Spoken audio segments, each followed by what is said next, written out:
What's going on, everybody? Welcome to SpawnCast episode 108. I got a bunch of people here to talk about all kinds of stuff that happened this past week in gaming. I'm actually going to go from my right to left here. We'll start with the Yellow Kazoo. How's it going tonight? Hi, everyone. I'm the Yellow Kazoo. Yep, you can find her on her channel. You guys have your own podcast, and you guys talk a lot about. You play a lot of Nintendo games as well, right? Yes, I do. Yeah, we play a lot of Nintendo. I do a lot of streams. So if you like streams, you should sub. We're almost to 3,000 subscribers. I'm like 75 or so away from 3K. So cool. That's pretty cool. Awesome. And Sean decided to get on his desktop because his laptop was exploding. I mean, you know what's funny? I tried my shitty laptop, the one that a full can of Dr. Pepper spilled on once, and everything seemed to be fine, but I couldn't get into the call. So I'm updating my other laptop now. So, man, it's just, I hate computers. I think you're a Mac person, Sean. I had one. I hated it. I sold it. Yeah. You seem kind of like a Mac person to me. I need to get Ubuntu going. No, dude, you and Linux would not be good. No, dude, I used to run. I had a really, really bad computer, and like it was either Windows 7 or Windows 8. Couldn't run on it stock, like it was that bad. So I downloaded Ubuntu and I used that forever. And I loved it. It was fine. Oh, okay. Wow. I'm actually okay. If you're fighting Windows like that, I'm surprised you're talking about Linux that way. Yeah, like Linux, it you know, Ubuntu has like that easy interface, so it's not like you have to be like a super tech nerd to you know work out stuff with it. So yeah, I mean, you could use it. Does look very similar to Windows when you get it set up like that. Yeah. So yeah. Okay. I figured you'd be a Mac person, but if you don't like a Mac, I don't know what to tell you, Sean. You're just in trouble, man. I know. OJ, what's going on, man? What's up, man? Back again. Another podcast. Feeling pretty good. Just got back from the gym, so feeling good. Ready to go. Cool. All right, very good. And we got Nate. What's going on, man? Yippee-ki-yay, motherfucker. Did you get? You didn't get that webcam yet? You didn't get that investment? Oh, it's here. I'm just not using it. What was your? Weren't you gonna open? What was your Patreon tier for that? What was the goal? Was it $15,000 a month? It's not bad. Sorry, $15,000. They get a face reveal and sexy pictures. Jim Sterling over here. Okay, now I'm sold. It's a 15,000. Yeah. I mean, know what you're worth, right? Yeah. Hans Gruber robbed like 50 million. You got 10%, so I should get You should do the Natequisition, and then you'll get there. Do the Natequisition every single week. You'll get there. Don't worry. Holy fuck! He gets 13 grand a month from Patreon. I told you that. How the fuck are people making videos on me and my friends talking shit about our Patreons when we're making hundreds of dollars a month, if that? And this motherfucker's making 13 grand. Well, Jesus Christ! For the record, people hate the shit out of Jimquisition too, so he gets those videos as well. Oh, and he doesn't. I mean, 13 grand. You can fucking kick me in the nuts once a month. And also, what he does is he purposely doesn't monetize. He doesn't monetize a lot of his videos and stuff. So that's his way of getting less hate, is being like, hey guys, I need this 13 grand a month. Jesus Christ. Good for him, though. You know, it is what it is. Good for him. He's right. That's why I said, good for Nate. You got to do the same thing, bro. Yeah, Sean. He only has that one tier, and it's just for $1. That's crazy. So yeah, he gets a lot of support just from people wanting to support him for it. I mean, yeah, seriously, good for him. Like, I mean, he came from what, Destructoid and stuff, and made his own brand. So I definitely respect that. You know, I kind of did that myself. So. Yeah. I mean, Jordan had to get me a soda, so it cost him a little bit to see me. I did buy him a soda. Well, what, at PAX? Yes. Yeah. So I mean, how did that interaction go down? Did Jordan didn't recognize you then? No, you just had to go up to him. No. So, I was standing there about to kill Bruce Willis. Yeah. So it was about to kill Bruce Willis, and then Bruce Willis actually pushed him off the top of the plaza, and I landed in front of him. I looked at him. I said, "What the hell are you looking at?" No, we met at the And look at it, MK11 Switch area. Okay. And then we Yeah, shared Mortal Kombat. sodas and talked about YouTube and people Yeah. watched. It was very romantic. Had a great Yeah. time. I really recommend supporting his $15,000 a month Patreon. Those pictures are going to be worth it, people. Exactly. I mean, I dress up for PAX, just business casual, and people there look at me and say, "What character are you?" I was just, "What?" You're just dressed up.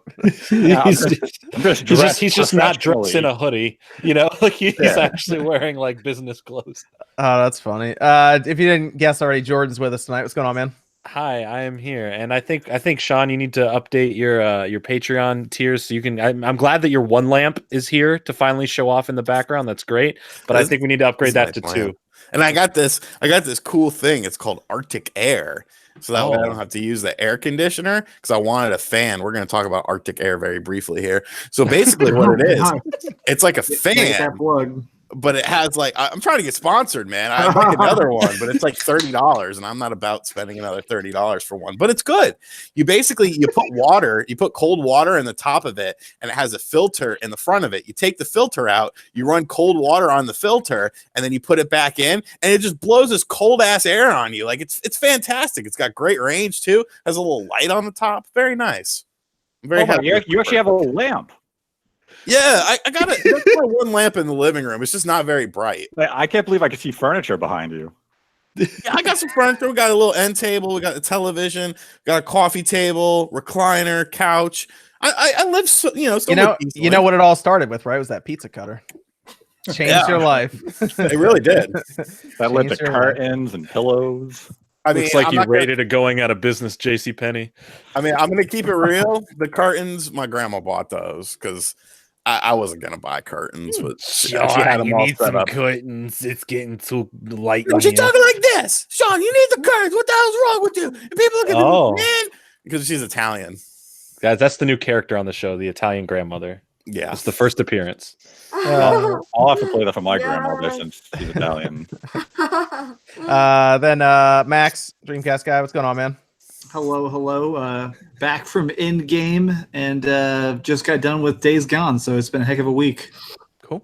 Okay, very good. You'll have to tell us about Days Gone, actually, because we're about to move into that, what we've been playing. So why don't you fill us in on Days Gone? Because I ended up not picking it up on release day because I think it's going to drop in price heavily very quickly. Very quickly. And Mortal Kombat 11 went on sale for like $49 like the day after. Yeah. But I think Days Gone is going to drop in price very quick because it's at like a 72 or a 73 on Metacritic now. Yep. So It's- tell us about this game, Max. It's not terrible. I feel like a lot of people, there are some clickbait headlines. I literally saw a clickbait headline today that said, I don't know if I hate the game more than the game hates me. The big issue is it just doesn't have a good story, and that really holds it back, in my opinion. Is the shooting is sharp. It has perhaps one of the best crafting systems of any game I've ever played. Oh, there's crafting in it.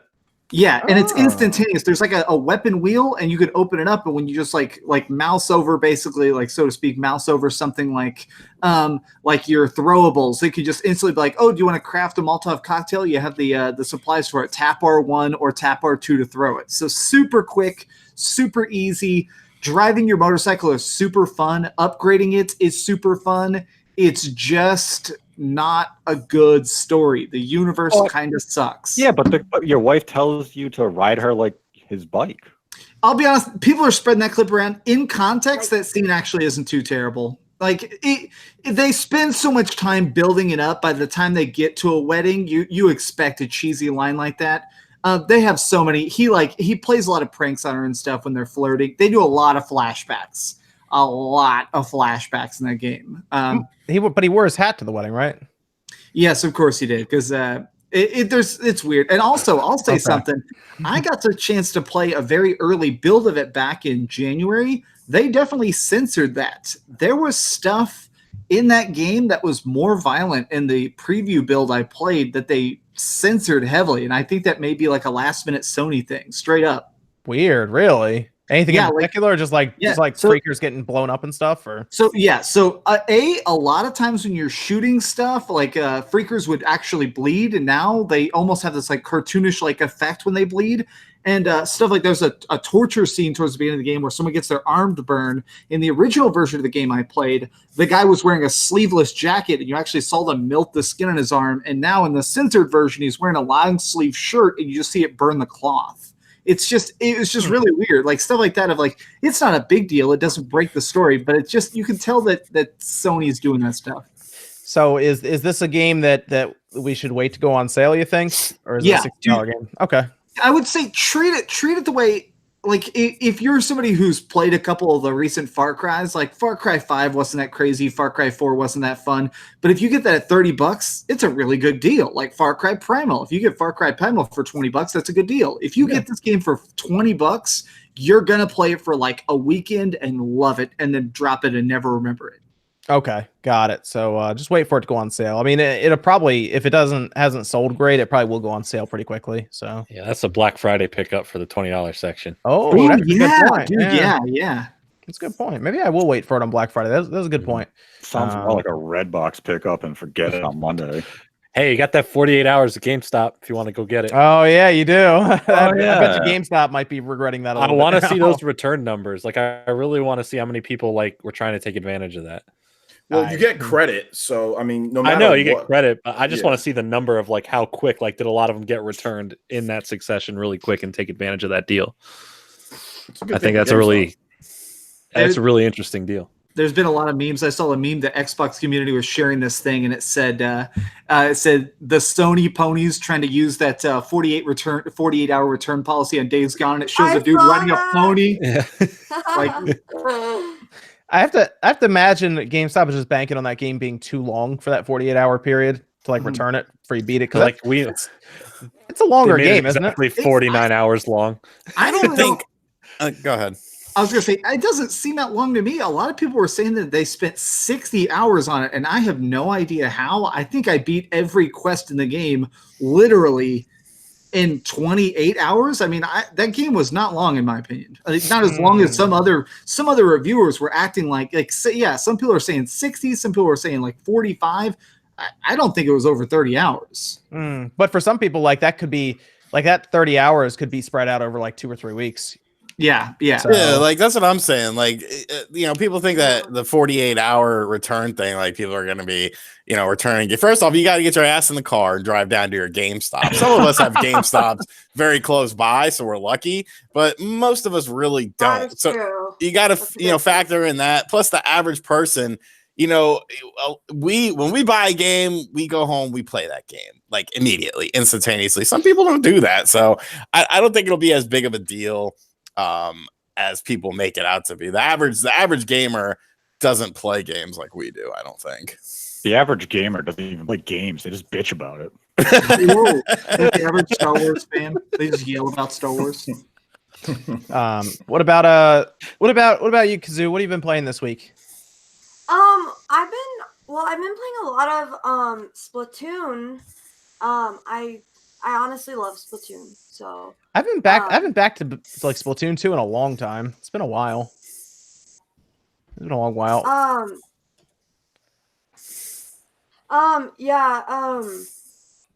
And then what else?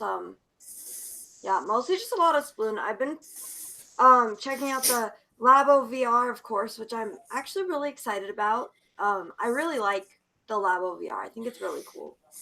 Do you like the did you get one of the kits? Did you get one of them? No, I just got the blaster, but I actually like playing Zelda with it. Like I don't know if that might be kind of an unpopular opinion, It but is. I actually like playing Zelda on it. No, I'm just playing it. I think some people get enjoyment out of it. But is it like, because the thing about the Zelda VR, like it's because you have to hold it up the whole time, right? Like that was the thing a lot of people are talking about. That's the main issue for yeah. Right, it's having to hold it up because people were talking Yeah, about, the so arms get tired and everything. And it does get exactly. It gets a bit tiresome sometimes, but I don't know. It's pretty fun. Okay. It's kind of hard to well, I don't know. It's hard anyway to kill the white enemies, but the Damn in crackers. VR it's even more difficult. You know what I mean? Did you play them? Did you play Mario as well, or just Zelda? I did play a little bit of Mario. Yeah, I played a little Mario. Not too much, but I thought it was pretty cool. I was surprised that the resolution for Mario, I mean, like the resolution is the same, but it kind of feels a little better with that like fixed camera angle. Obviously, they can't do that in Breath of the Wild, but Yeah, I like Mario. I think was a bit better. I think just because it runs smoother than Zelda, so yeah, I think it was better. It's just I think it was a better experience in Mario, and you're gonna be done those mini games in like 10 minutes anyway, so you're not holding the Switch up for like an hour. Yeah. But I know Sean played it too, and you had a good time with it, right, Sean? Sean, Mario was decent. Mario was decent. You know, it didn't look all that spectacular, but I thought the VR use was decent enough. I liked, looking around, and then like I think you mentioned it on Twitter, the pipe thing where Mario pops up and comes out of the pipe and he's like right in front of you and running towards you. I thought that was good. But Zelda, no, man, I couldn't do it. Like I tried, like I gave it a damn good effort, but no, it's just it's too low res. Like everything just looks like a garbled mess, and it's just it's not good. It's not good. I wanted to do a video on it, but it's like I don't know. I think it's something you more so have to experience. And yeah, it's not a good experience. I'm very interested. I think it would have been better if Nintendo just did what they did with Odyssey with Breath of the Wild, just like throw in a couple mini games or something in the Zelda universe. And I think that would have worked better because you could have actually, designed these mini games with the Labo VR in mind. But then again, when you look at Odyssey, you don't even need the Labo in order to do it. You can play it in handheld mode and it still looks a lot better. So, I don't know what they're quite doing with it. It will be interesting to see if they do any smaller things. I think there's a market because of how popular the Labo VR has been. I think if you take a base game, a smaller experience game, throw it on the eShop for like $5-10 and have it specifically designed with Labo VR, and the game is designed with it in mind and designed for it specifically, I think you might have something. But yeah, Zelda was rough, man. It was rough. I think like if they did like a mini game, like we had like a mini game Zelda thing on the Wii, right? Link's Crossbow Trainer. See, there you go. Training, Yeah, right? I That was like it. cross-training. Dope. It was dope. Yeah. It was, there you go. Yeah, how you could play it with just the Wiimote, or you could get the nunchuck and actually do that like first person shooter mode where you actually walk around the forest and shoot. That was so fun. Yeah, that would have made more sense than to just try to jam Breath of the Wild into like VR. I assume they just did it just to attach the name to their VR stuff. So yeah, Well, I mean- definitely. If I hadn't seen like Zelda and Mario with it, like I wouldn't have bought it. I was like, it went from being something that's like, oh, that's cool, but like it's not really for me to like wow, like I need this now. yeah, it was a selling because they put those characters next to it, and a lot of people are much more interested then rather than just Labo stuff. So I do that makes sense. wonder though if they I assume that they probably had it so that Zelda and Mario would be incorporated in it from the beginning, rather than like seeing like, oh, there aren't a lot of people like talking about this online or whatever, and so like we need to attach something else to it. So I assume that it was in development a long time. They probably started it a while ago. Yeah, I would at least definitely the Mario stuff because they made like mini games and everything for it. Yeah, because That they made takes some whole time. new. Yeah, exactly. Yeah. I That want takes to some see time. what's in the future for their VR. Like the Mario Zelda stuff, cool. As someone who's already interested in VR and has other VR sets, like if they're gonna do like first person mode in a Metroid Prime trilogy or Metroid Prime 4 or whatever, then yes, I'm all about that. A Pokemon Snap 2 or something like that, then that's what's gonna get me to spend the money on the VR, or unless it goes a little bit cheaper. Like $40 ain't bad, but I still don't want to spend $40 on something I'm going to barely use right now. Yeah, that's the only issue you run into. Yeah, is you might not use it much beyond the mini game. I think the mini games in the Labo are probably the only reason you really should be buying it, and like Zelda and Mario are just like little complementary things, on top of it. So I wouldn't buy it basically for Zelda and Mario specifically. So, but OJ, did you try it yet? Did you try the VR stuff at all? No, I'm gonna be doing well,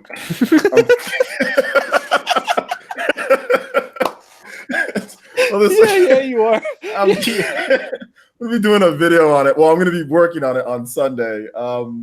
I have to do a video like top 10. What was it, Jordan? Like top 10 reasons why Labo VR surprised me, and his thumbnail has to beat up to his face, him going. we made this official on his podcast. He has to do it. I hit a member goal, so freaking Jordan membered up on my channel. I made him do douchebag. So yeah, I'll be dude. playing It's gonna be a banger. It's gonna be your biggest video yet. I'm telling you. I hope so, dude.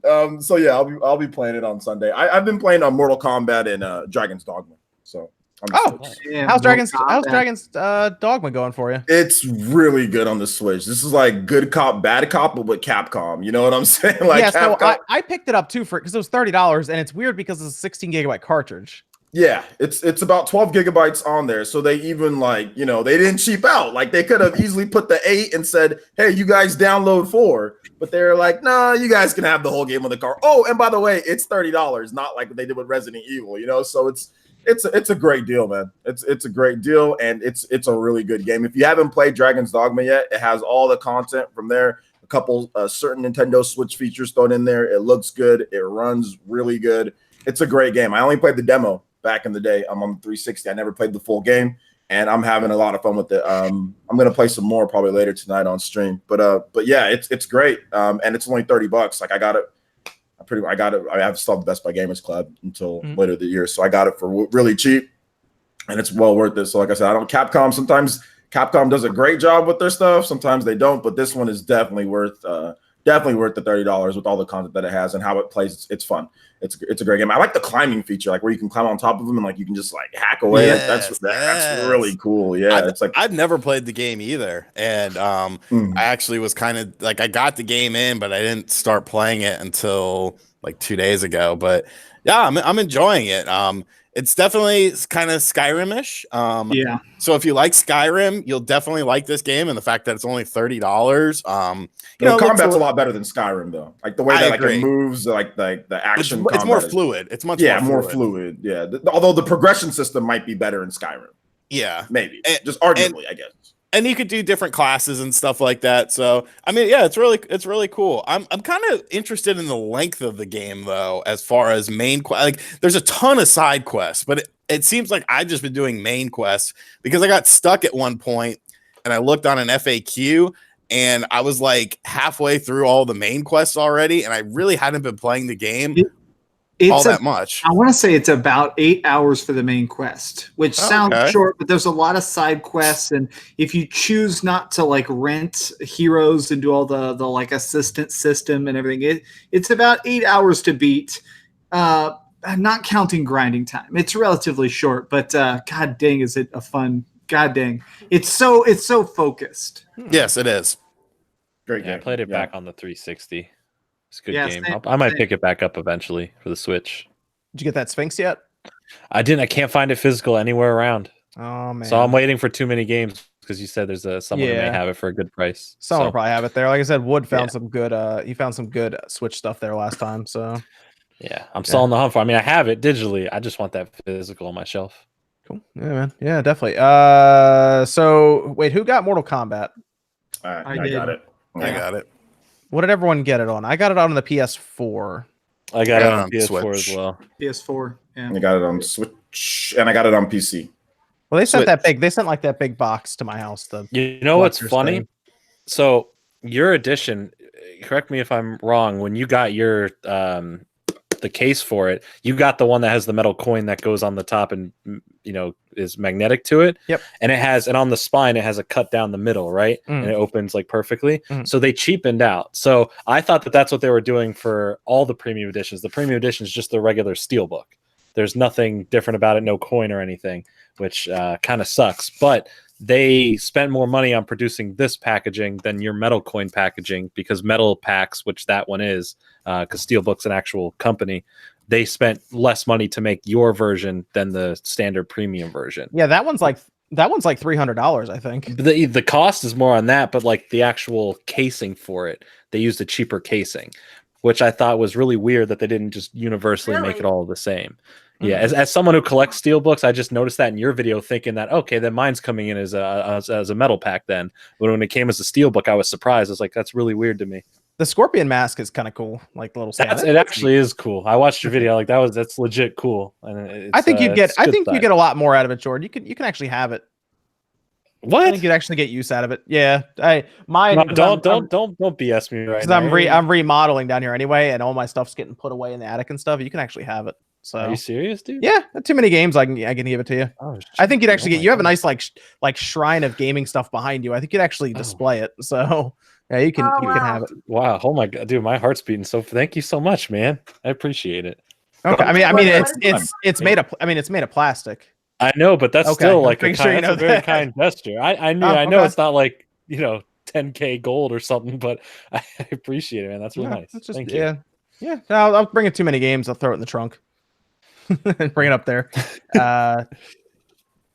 So Mortal Kombat 11. I have it on the PS4. You guys have a Switch. Jordan has it on PS4. Max has it on PS4. Mm-hmm. Yes. All right. What's everyone thinking about Mortal Kombat 11 right now? Anybody else blown away by the story actually being good? I'm not blown away, but I love the story. I've been playing through the story mode. I'm not blown away because Mortal Kombat 9 was a good story, so I was expecting something pretty good. I like the story a lot. I mean, I thought it'd be good. I thought it was great. It's like, I guess when I play a fighting game, usually the stories are so ham-fisted of like, I must avenge my 18 dead brothers. Instead, it's like time traveling. Everyone's seeing like, oh man, I died 17 years in the future by accident. Now I'm an evil zombie trying to fight my evil zombie self. It's like, yes, I want that drama. See, the story I think is all right. Whenever time travel gets involved, I feel like cliche at this point for whatever reason, but I feel like they had to do time travel because they had to bring people back. Yeah. Like, what else would they do if they didn't use time travel? Well, it was fun seeing real young, strong Shao Kahn just walking out of a portal. Yeah. Like, I died. Screw it. I don't care. He just starts beating people over the hammer. Like, I don't care. That was cool. The amount of cutscenes, I think there's a total of 3 hours of cutscenes, they said. Like, there is some, like, when you finish like a certain character's like 4 or 5 fights and it's transitioning to the next chapter, there's like a long, like 5 to 10 minute cutscene at sometimes that that really flesh out the lore of the story. And it's really surprising how in-depth it is. And I'm a little bit past halfway in the story. I only know that because I got a trophy that said you're halfway there. It does. And I'm like, thanks, guys, for letting me know. But it's actually legit. And they're giving you a good opportunity to play with a lot of different characters and try to get to know them a bit. And there's opportunities where it'll give you 2 choices who to play as. And it's really, really cool. I think I'm trying to play as Scarlet and learn her the most. Oh, Scarlet's good. She's really cool. And I really love her moveset. But no, I'm really enjoying the game. I think it's in terms of the fighting aspect of it and the story aspect, I think those parts are solid. Some other stuff with the game, not so happy about. That's more microtransaction stuff and some other things on the side. But the game, the core reason you buy it and you're playing it is solid. The fighting's good. The fighting's very good in it. Yeah, so I'm happy with that. Definitely. I mean, I'm someone who hasn't played a Mortal Kombat in a long time. And obviously I need to specify what that means because a lot of people were very upset that I wasn't aware of Liu Kang now being a ghost. And they're like, well, that happened back on the GameCube. Okay, when I say a long time... I thought he was a zombie. Whatever. Yeah, zombie. I mean, Mortal Kombat 4 was the last time I paid attention to a story, and I really didn't pay all that much attention to a story. Fighting games, to me, are a lot like sports games. They incorporate these stories into sports games now. You have it in NBA 2K, you have it in Madden, and they always try to incorporate this story. I'm not playing a sports game for the story. I'm playing a sports game to play the sport of basketball, the sport of football. When I'm playing a fighting game, stories are cool. Don't get me wrong. I did finish the story in Mortal Kombat. Thought it was fine. Pretty cool. I'm playing for the fighting mechanics. I'm playing for how the game actually plays. And how Mortal Kombat actually plays, honestly, blew me away. And maybe it's because I'm, not super caught up. I did play a little of Mortal Kombat 10 via Games Pass, but once I started to understand, the mechanics of Mortal Kombat 11, I really enjoyed it. And that's why I was so positive for the most part in my review of it, because I just really like the fighting system. Like, I think the fighting system is really well done. It is, but like they were the reason they were saying that, Sean, with Liu Kang is because the idea for him getting killed was like back they said on the GameCube, you don't have to. It's like the opening cutscene of Deadly Alliance. I don't pay attention. Like you just pop the disc in and you hit A and it'll happen. I have 2 copies of Deadly Alliance. Go pop it in, watch 5 minutes of it, and you'll see what everyone's talking about. The idea of Liu Kang getting killed off. It happens very, very quick. That was actually a big deal back then, by the way. I don't know where I was. I don't know. It pissed me off because I like Liu Kang. Yeah, everyone was like, "Wait, they killed off Luke like right away too." It was Quan Chi and Shang Tsung. They they tag team him, fight him, and then he's done. He's the chosen one, and they just killed him off. Just yeah, like that. It was kind of brutal too. They like broke his neck. So. Yeah, it was horrible. I didn't like it at all. I said, "Screw this game." And Raiden didn't tell him. But Sean, you can go back if you look up Mortal Kombat 9. Movie is what it's called on YouTube. Somebody compiled all of the cutscenes in one long cut, and you can just watch them. And what Mortal Kombat 9 was a reboot of the series, and it follows 1 through basically 3. Okay, cool. Yeah, so just go watch that. Yeah, just go watch that. And you're fine. I'll get you caught up then. It still doesn't make sense though. The story. I mean, how much sense can it make after 26 years and it's a fighting game? Like, Boone and Tobias back when they made like the first few games, they didn't give a fuck. They were just like, all right, we need violent as shit killings and blood and boobs. Well, all right, that's all we need. It was supposed to be blood sport. I mean, that's what they wanted, but they had the best ads too, where they had like the guys coming out of like the arcade machine grabbing the little kid. It was I saw an interview with the kid on the original poster, the kid in the purple shorts. I was watching an interview with, apparently that was like the son of one of the CEOs over at the company or something. And they're like, "Hey, put my kid in an ad, make it look like shit in his britches." That was, yeah. They weren't trying to sell the game to kids though. Yeah, right. Not at all. That's great. Yeah, I will say the Crypt is terrible on the Switch, though. I heard it didn't look good. It doesn't. The problem is, it's not only that it doesn't look good; it like doesn't run good. Like I don't. If it ran fine, that would be one thing. But man, it's ass. There's a clip in your video that I busted out laughing, RGT, where you walked up and you're like, "In the Crypt, you can get unlockables," and you like reached up and it's like, "Hold A to open this box," and it gets like 6 frames. It looks like a comic book page turning. It's like, it's rough. Now they did just do a big patch on the Switch version. I actually downloaded it before the SpawnCast, so like 6 gigs. Supposedly it fixes some issues with Towers of Time and other issues in the game. How big is that game now on your system? Oh, it's got to be massive. I was gonna say the game is, before you patch it, was 22 gigabytes if you download it. Yeah, it's at least 28 gigabytes with that patch, then, right? Yeah, I think there was another patch too, though, before that one. There's been, I want to say, there's been a total of 3. That thing's over 30 gigabytes now. Jeez. I want to say yes, at least 2, but I feel like there might have been 3. It is 28.4 gigabytes. I said at least 28. At least 28 gigabytes. Is that after the patch today, Nate?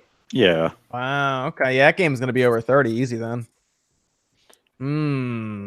Interesting. Yeah. Interesting. I didn't even know there was. I didn't even download it yet. I just started downloading it right now, so I can because I'm gonna start playing it next week probably. Like really start playing like on stream, like try to get good at the game. It's it's what's funny is the Switch is a portable system primarily, but the Crypt and Towers don't work offline. Yeah. Yeah, that's great. I understand to an extent why they did it, but it's also weird because I feel like the Crypt shouldn't be randomized. Yeah. Like in previous Mortal Kombat, it wasn't randomized, correct? No, it wasn't. And I think the problem was people, I remember this because I actually reviewed Mortal Kombat X back in the day and I gave it a 10 out of 10. I really, really loved it. But what was interesting is right after launch, people actually made a map of the Crypt where all the good stuff was, and people were unlocking it in like one day. And I think that they got mad about that. And so this time they're like, all right, you can't make a map if it's random. Yeah, it was because Mortal Kombat Deadly Alliance that has a crypt as well, Sean, and you can actually mapped it out, and if you got the strategy guide for it, it'll tell you where everything is. It just has a full map because it's like by letter and number, if I remember right, in that one, and you can go find everything really easily. So they just took away fun moments. But is that necessarily a bad thing? Because I feel like the people that would use that are going to use it anyways. Do you know why? Do you know why it's a bad thing? Because if people figure out where the stuff is, then you'll have less reason to play, which doesn't make sense for a fighting game disguised as a game as a service. You think it's a game as a service? I do. Yes. Really? Let me ask you this: does Mortal Kombat 11 have daily challenges? Yeah. Okay. Does it have more than one currency? Yeah. Can I buy one of the currencies? Yeah.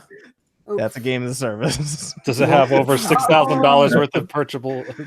That reminds me of that SpongeBob meme. Does it have a roadmap? I mean, okay. It has a roadmap. It's doing better than Anthem. Yeah, that's true. There's a controversy going on right now with Fortnite where it turned out that there was a big update that they undid because it improved the game and people were playing shorter amounts of time. They found out that if the game was frustrating, people would play Fortnite longer. And this is a controversy going on right now. And I think it's the same thing. If they know that the mechanics in Mortal Kombat 11 can be annoying, but people play longer, so they're going to leave them in there. I think you can play the whole game, obviously, and I think about it because we're talking about like cosmetic stuff. We're talking about items, but there's also consumables that you'll use when you're working up the towers. And that's what everyone's really annoyed about is because the towers appear to be hard, but difficult, but artificially difficult. Essentially is what people aren't happy with, and that's why they're apparently changing it. And what's funny is the way that they described it, it sounds like it would be a server side thing, so they'll update some values on their end because you have to be online to play it anyway, and all of a sudden it's a bit easier to actually get there's a new donation money.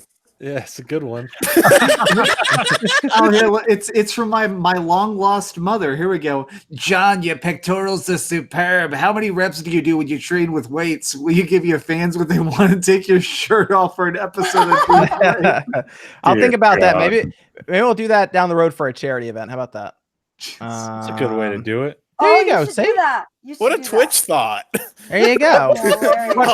I'll take my shirt off for charity. I mean that's people at conventions. It's a way to raise money for charity. Yeah, right. Not bad. Not nah, bad. People do You're ruining my Patreon goal now. You're gonna do charity. And as for how many reps do you do when you train with weights, I actually don't count. I just go to failure. There you go. Not me, man. I'm counting, bro. I'm trying to get done. I'm counting 100 and I'm out.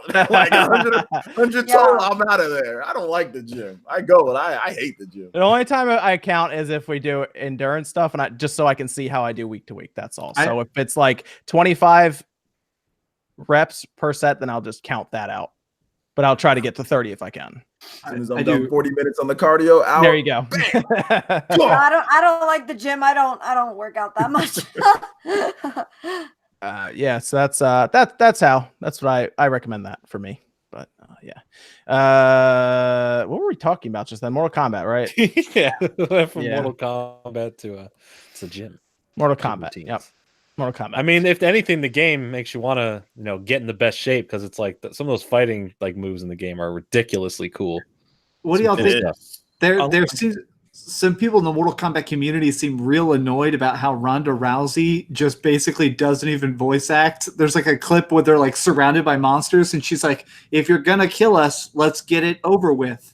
She's the same as she has been in a few movie roles she's had. She's very like one note flat, like because she's not an actress, so she's very I am tough and you cannot mess with me, that's all her character is. Sucks. I mean, that's how she was on wrestling. Like she would be coming down to the ring like all smiley and slapping hands, and then get in the ring and be like, I hate you, and then leave the ring all smiley slapping hands. It's like, okay, I'm not feeling the vibe there.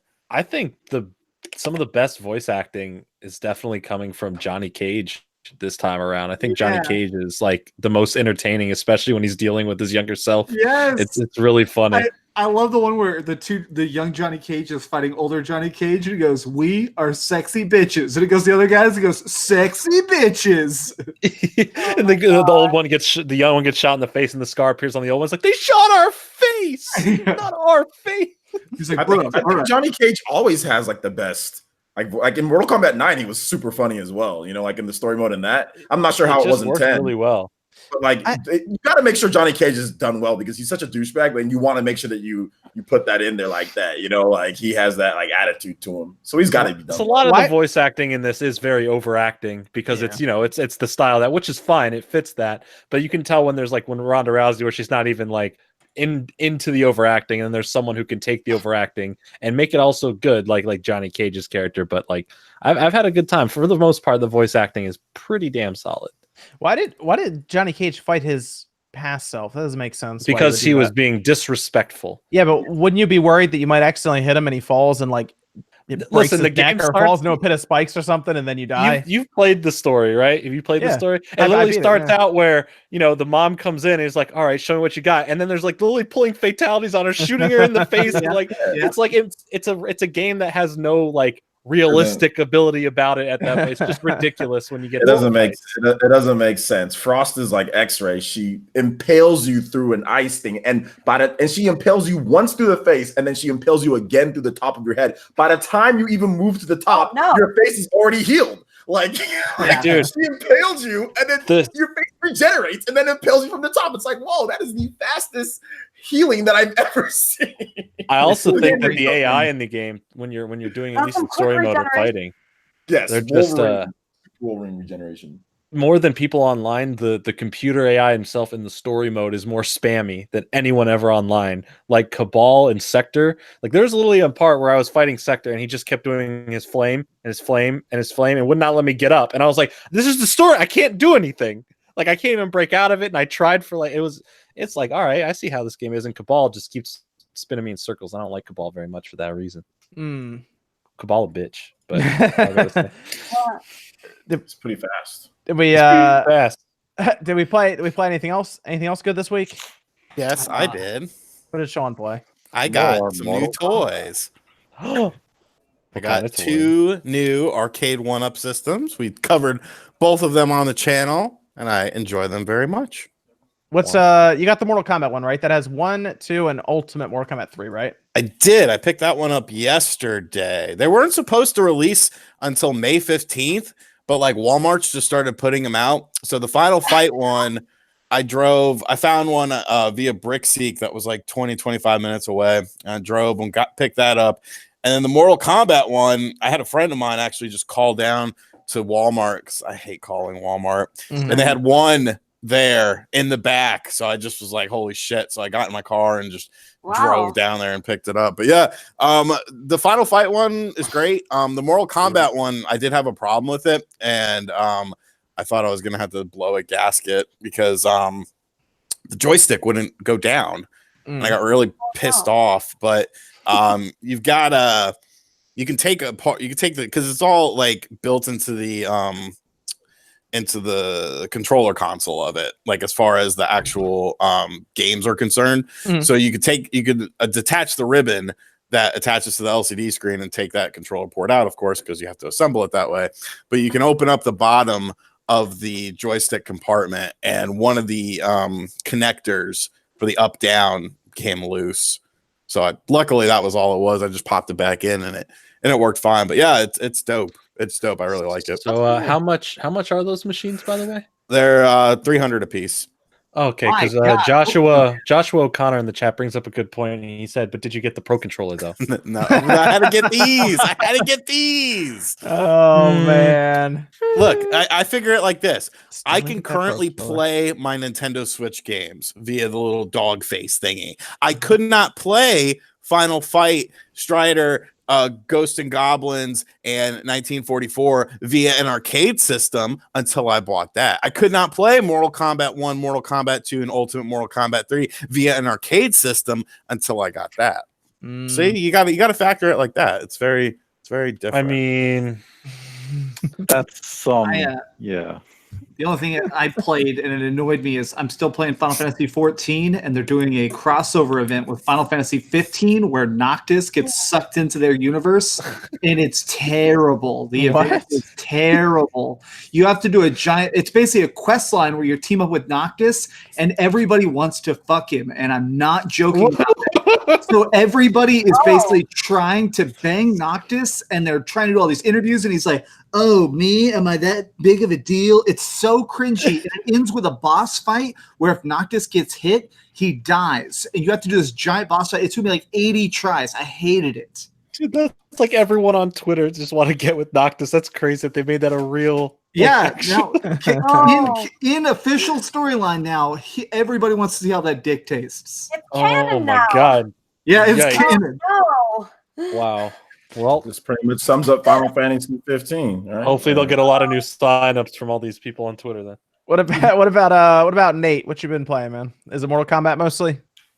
I did play some Mortal Kombat 11, but now I'm playing. It's not Untitled Goose Game, but it is a duck game called The Duck Game. Dude, Duck Game's fun. That was a fun game. Yeah, that was a fun game. Yeah, I wish it was Untitled Goose Game, but it's close enough. Except I'm shooting ducks with a shotgun for some reason. Yeah, that greatness isn't out till the end of the year. Goddamn They goose. should just port Duck Dynasty over. No. Poor Duck Dynasty. Duck Dynasty. Bring it back. Yes, Oh, that's what we want. We're bringing it back, boys. That'll be their secret E3 announcement. Porting Duck Dynasty to the Switch. Yep, that's how they've been quiet. Duck It's Dynasty happening. should. Duck Dynasty. I'm ready. I'm ready. Duck Dynasty is like, oh my god. You know what else they need on the Switch? They need Ghost Trick on the Switch. Ghost Trick? I don't think Yo, I because you will not stop with that ghost trick on the Switch. What? What'd you say? You used to always spam in my chat, remember? Yellow Kazoo? You spam in my chat. Yeah, Hey, okay, is Ghost Trick coming to the Switch? I'm like, no, I don't know about a damn Ghost Trick. I'll let you know when I find something out. Jesus. Let me go through some of the super chats before we get into some of the topics. I was trying to be funny. For some reason, this Aiden guy wants to punch me in the face. Do you deserve it? I don't know. I have a don't punchable think I face, heard apparently. you. OJ, I don't think I heard you when you answered. I don't know. Oh, I said I was just messing with you, Yellow Kazoo. It's cool. Oh no. I'm saying like back at that time. Oh, okay. Like I don't think I was trying to spam. I don't think I heard you. Oh, okay. It's all good. Either way. Let me go through the super chats here. We'll talk about some of the different things happened in the week. Andy says, welcome, Yellow Kazoo. The gents needed a real gamer to join them. Thank you, Andy. Big Ben with $1, no message, thanks. Then we have Rost with $1, no message.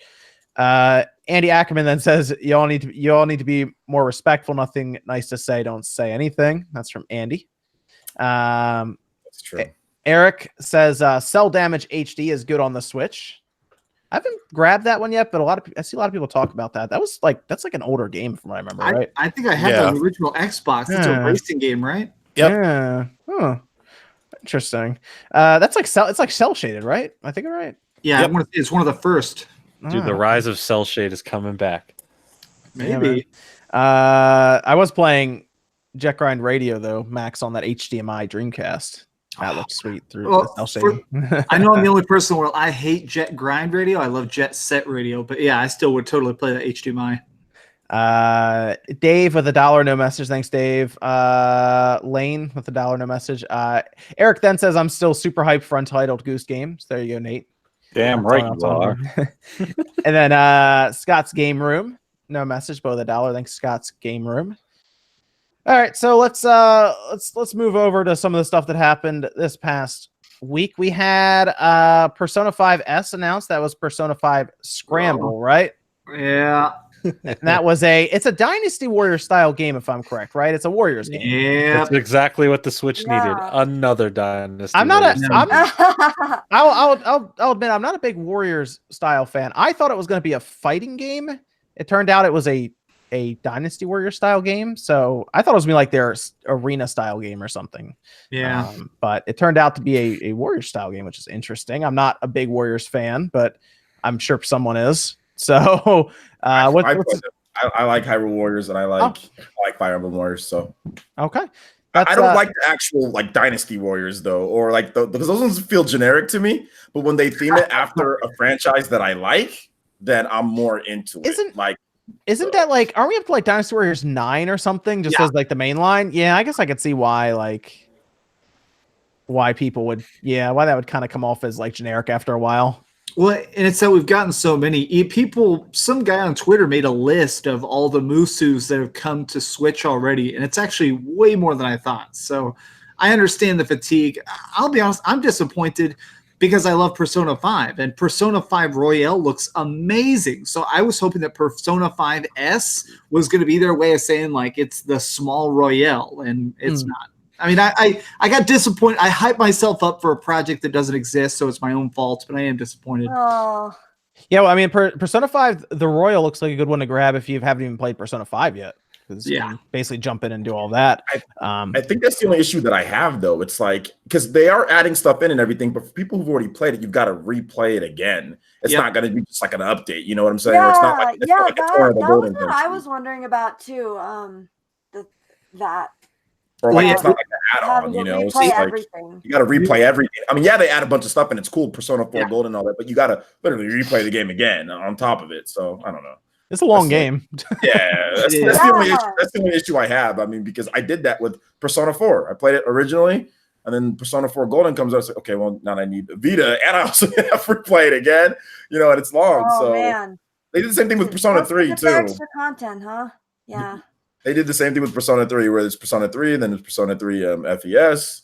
So I mean, they have a history of doing this. So it's just something that maybe I should have looked out for. I'm a bit surprised they didn't do it as DLC as well for people who already own it. Exactly. Well, Atlas doesn't do DLC for whatever reason. The same way I was talking about it in a video this morning about how we had Catherine and now we're getting Catherine Full Body Edition, which is almost like a remake sequel with extra characters and extra piece of plot line. And it's the same game with more.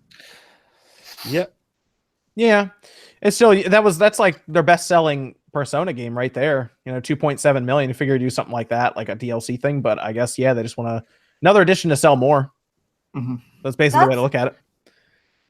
I wonder if it'll sell as well, like because P5R or the Persona 5R Royal, the Royal one, whatever. Because people do know that you are gonna have to play through the whole game again. So are people just gonna double dip and get I mean that's a good question. They're hoping. That's a good question. Is it how much of the audience is gonna be repeat buyers and how many people are gonna be late buyers? Like people who are like, oh, I finally want to try Persona 5, let me get the Royal Edition. Yeah, I think but there's also people who probably bought Persona 5 thinking it was gonna be something different just because the hype, the Game of the Year nomination and everything. So they might just not buy the Royal. I think the hype heavily helped it obviously to sell. I'm gonna get it physically just because originally they sent me a review code, so I have it digitally. I've never owned it physically, so I figure if I'm gonna buy it physically, I want a special edition of it. So I'm definitely buying Royale already. I already know it. Yeah, I'm gonna grab it physically as well. It seems like I have Persona 5 physically already, but might as well get the Royal as well. I've got the Take My Heart edition, and that thing's freaking nuts. You know, it comes in this big old huge box. If I had never if I was someone who had never played Persona 5 before, then I would definitely get the Royal. Or if I was someone who had played the whole thing, I don't think I would get the Royal. Just as a comparison, I mean, Persona 4 Golden outsold Persona 4 on the PS2, so maybe it might do the same thing. Maybe I'm not really sure. I mean, but although that's different systems. Oh, the Vita compared to Persona 4 Golden was the best selling Persona game before Persona 5, and that sold the most. But it was a different system, the way that you play it. You know, I mean, Vita didn't have as much. You know, I asked you this question, Max. Do you think because Atlas obviously liked the Sony handhelds, do you think they're more broken up about Sony's handheld division going away than Sony themselves. I do. I honestly do. Just because the Vita was a huge thing. Somebody has said this in chat, and they're probably joking, but they're dead right. They said that like Persona 4 Golden was a Vita seller. Like, yeah, people were buying it for that. Almost everybody was freaking buying a Vita and then getting Persona 4 Golden. That was the must-have. I bet that Atlas made a murdering on that. So the fact that now there is no Sony handheld, and it seems like they have an exclusive contract to only make their main series on Sony consoles, they're kind of screwed in a small way. You think that contract's going to be done after 5 now? Who knows? I mean, It depends what the contract is. Yeah, exactly. That's the And thing. if it even, I mean, the thing with the contract is it's always been speculation. It's never actually been confirmed to exist. It just seemed like Atlas and Sony had an unwritten contract of, we get the mainline series. If you want to give Q or anything else to Nintendo or Xbox, you can do that. The spin-offs can go wherever they want. So, I mean, that's where, if Atlas wanted to bring 5 to Switch, nothing is stopping them if there is no contract, obviously. So it really comes down to, is there really a contract? And if there is, well, then, yeah, Atlas would be pissed that Sony didn't make a handheld. If there is no contract, then Atlas does have an avenue to bring it to a portable system, and they're just being stubborn about it. Yeah, like if Persona 5, if the Vita was still around right now and they moved Persona 5 to the Vita with some, special, that probably would have sold really well. Yeah. God, I've done some digging, guys, and I cannot find anything about some type of exclusivity contract. And I really tried this week. Like I think I was about to go out to someone and shake somebody down, man. Like, tell me the information now. You know what I'm saying? Like, I've done a lot of digging, and I just haven't found anything. I mean, there still might be, though. There still might be. I can't find it. I mean, but you might be right, though, Max. I mean, there could be something. I'm not sure. My fear is that if there's not, then it just means that it's the worst case scenario, which is that Atlas is dumb. And this is actually, and I mean that in a respectful way, but right now, like the fact that they've been doing interviews recently, the Yakuza team has been doing interviews about the Switch, and they said that they still have no interest in bringing a Yakuza game to the Switch. And they said this like last month, and it's crazy that people still aren't taking the Switch seriously. I love how serious you said that. You're totally like, I have some bad news. You have cancer, and also they're dumb. Well, Atlas is good at making games, but they're not very good at like announcing them because they announce announcements constantly. But I don't know. It's hard to say. They announce announcing announcements. They're like, we're going to have information at this day. And then that day, like, okay, now we're announcing that we're going to announce it in a month. Like, Atlas for sure. Announce their announcements like they do. They're crazy, man. They're just mismanaged. Like they do certain things that's just, even that leaves the dedicated PlayStation base like scratching their head. I mean, if they don't have these exclusive deals, there's no reason why Shin Megami Tensei, if there's no exclusive deal, there's no reason why it should only be on the Switch. Like, I don't know what they're thinking or what, I mean, but like, that's a good point too. Yeah. It seems to me, and like, really weird. If you look at what they did with the 3DS, right, there was just a bunch of just stuff on the 3DS as well. And they're the only company that's like continued to support it like this long. I mean, Persona Q2 is coming out, it's just like, it seems like Atlas just kind of marches to the beat, their own drum or whatever that saying is. They march to their own beat. Yeah, their drums suck, and they don't, their drums are offbeat and they don't know what they're doing half the time. But I mean, that's just what they do. They want to run their business the way they want to run their business, but they're definitely making far less than what they could make. They had a 93 rated game on 150 million install base and sold 2.7 million units. So I mean, like, to me, there's something in there that's wrong. I mean, they're gonna they'll end up porting Royal to the PS5, and they're gonna milk Persona 5 as long as they can. That's their long-term plan. It's their Skyrim. They're gonna ride it as long as they can, and I don't blame them. I can't even believe it's not on PC. Like, people are talking about Switch, it's not on PC is really weird. That would probably do well. Yeah, this just like, why have they not, like, Bandai Namco realized that you can make money off PC. Bandai Namco realized you can make a lot of money off of Switch. Koei Tecmo's realized that. I mean, but Atlas, like I said, I just feel that they're just a bit mismanaged, and I think they're a bit tentative when it comes to things. I think they're having HD woes because they even admitted that with Shin Megami Tensei. They're saying, well, it's taken us a bit of time with all the different demons, like, to render them and stuff like that. So I think they're also having HD woes because Persona 5 got delayed like a million times, and like they had issues with that. It got delayed even after they announced the official announcement. Then it got delayed again. Like, the worst part is if it's not coming to Switch, we can't see Sean's reaction to the game as he plays it. We can't hear about it. I know it's that weeaboo shit. Like it's not my cup of tea, but you know, there's a lot of people that seem to enjoy it. No, Sean, I seriously think you would love it, and I'm not joking. It's a very talk-heavy game, and it's very like weird and cerebral, and there is like some dating mechanics that are pretty cringy, but it is legitimately an awesome game. Oh my god, it's Stevie Richard Chan. I mean, I could just buy it on the PS4. Like I have a PS4 right there. You could. I don't even. I just should. but it's just like if I Big buy if it, true. if I buy it, it's like, am I gonna have time to play Well, it? Really? it's I think it's long game. 120 hours, I think, to be. Yeah, I think it's about that long. I know Bald Gamer beat it in like 115 hours. Who's that? Bald The man who Gamer, beat it in 115 hours. That's who the fuck it is. That's why I he's gotta look bored. this dude up, man. Yeah, see, no, there's this channel called That Bald Gamer. Alright, I'm looking I at want that. he did a bunch of he did a whole series. He did it for like 10 weeks, like a 12-hour stream like every Saturday of Persona 5. That's Mm. pretty. He's bald as hell, dude. Heck yeah, I like this guy already. Yeah, He's he can get pretty intense. He can get pretty intense. 12 Mr. hours Clean stream over for- here, dude. Yo, let's go. What if he Subscribe has right- like a stripe of hair Yeah, on the back of he's his a- head? yeah, he's Oh, a I thought you were gonna. PS5 fan. He looks like Avatar: The Last Airbender. And he's just Nah, like- he look He just has a little ponytail right in the Oh he back. look like God. Mr. Clean. I like him. He looks like Mr. Clean, dude. I like this dude. I'm a Oh, subscribe. nice. Damn, That's a great show though. Avatar: The Last Airbender.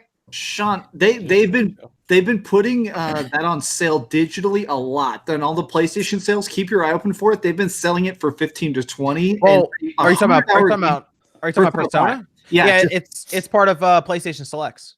yeah, so good. I mean, so and for that low of a price, I mean, even if you only, I mean, think about it literally, even if you only play the first 10 hours until the first like cringy dating scene or whatever, you can just bounce and you got your money's worth. Yeah. If you can go pick it up $20 physically, Sean. That's not bad. No. Maybe I could pick that up with my Pro controller. This Dude, upcoming week. Yeah, Dude, well, there's that. I'm not joking. I guarantee you, I would love to watch it, and chat would love to watch if you did a "I was wrong about Persona 5" video, especially like 2 years after it comes out. It'd just be like, you know what? These girls kissing is pretty cool. Sean, show us the Oh face in my the thumbnail you'd use for that video. I think I'd go with an Eric style face. Oh my god. I was I feeling that, and then you actually, hold it up with one hand. You're like, Hold up with my teeth. ooh, now we're getting stylish. So Yeah. it does seem that I guess people are moving on from the Switch Persona stuff at this That's point. kind of good. That way, if it Yeah. happens, people will be surprised. Yeah, true, Nate. Sometimes Okay. it's good to like lower. Yeah, the I frustration. really thought that it was going to be on the Switch. I thought P5S, like a lot of people. I don't know. I thought it was. Sure. What's I an thought it was gonna be the Switch ASMR? ASMR? Yeah, what the hell is that? That's this. It's actually it's the sound meditation shit. It stands for like audio sensory meridian something. It's like technically even the name is wrong. Audio Yeah, sensory response. meridian response. Yeah. I like ASMR. It's interesting. There's some really funny hate it. stuff with ASMR. A lot of people hate it, and I got sucked into it. There's a weird world of ASMR you can explore, and it's the weirdest stuff. I have to show you this after. They'll send you a link to a really weird video after the stream. Oh, no. Oh my god, it's crazy. Oh, Some person made a comment in the chat saying, "Nate, please do ASMR." Someone just told me to get out of their ear. What was that freaking? I think Review Tech USA did one at one point where he was rubbing cucumbers Are on you his an nipples. earwig, Jordan? At That 100,000 subs, I'm doing an ASMR Oh man. live stream. We're just gonna do ASMR Oh, no. gaming news. That's something. Oh, that's the. I'll just go to my favorite channel. I'll go to Spawnwave's news channel in the morning. Write down all the news, and I'll just regurgitate it in ASMR. Hey guys, so Nintendo sales for this month were pretty good. I'm about to smash my Oh goddamn my head. god. It's annoying as hell. I don't see why people watch that crap.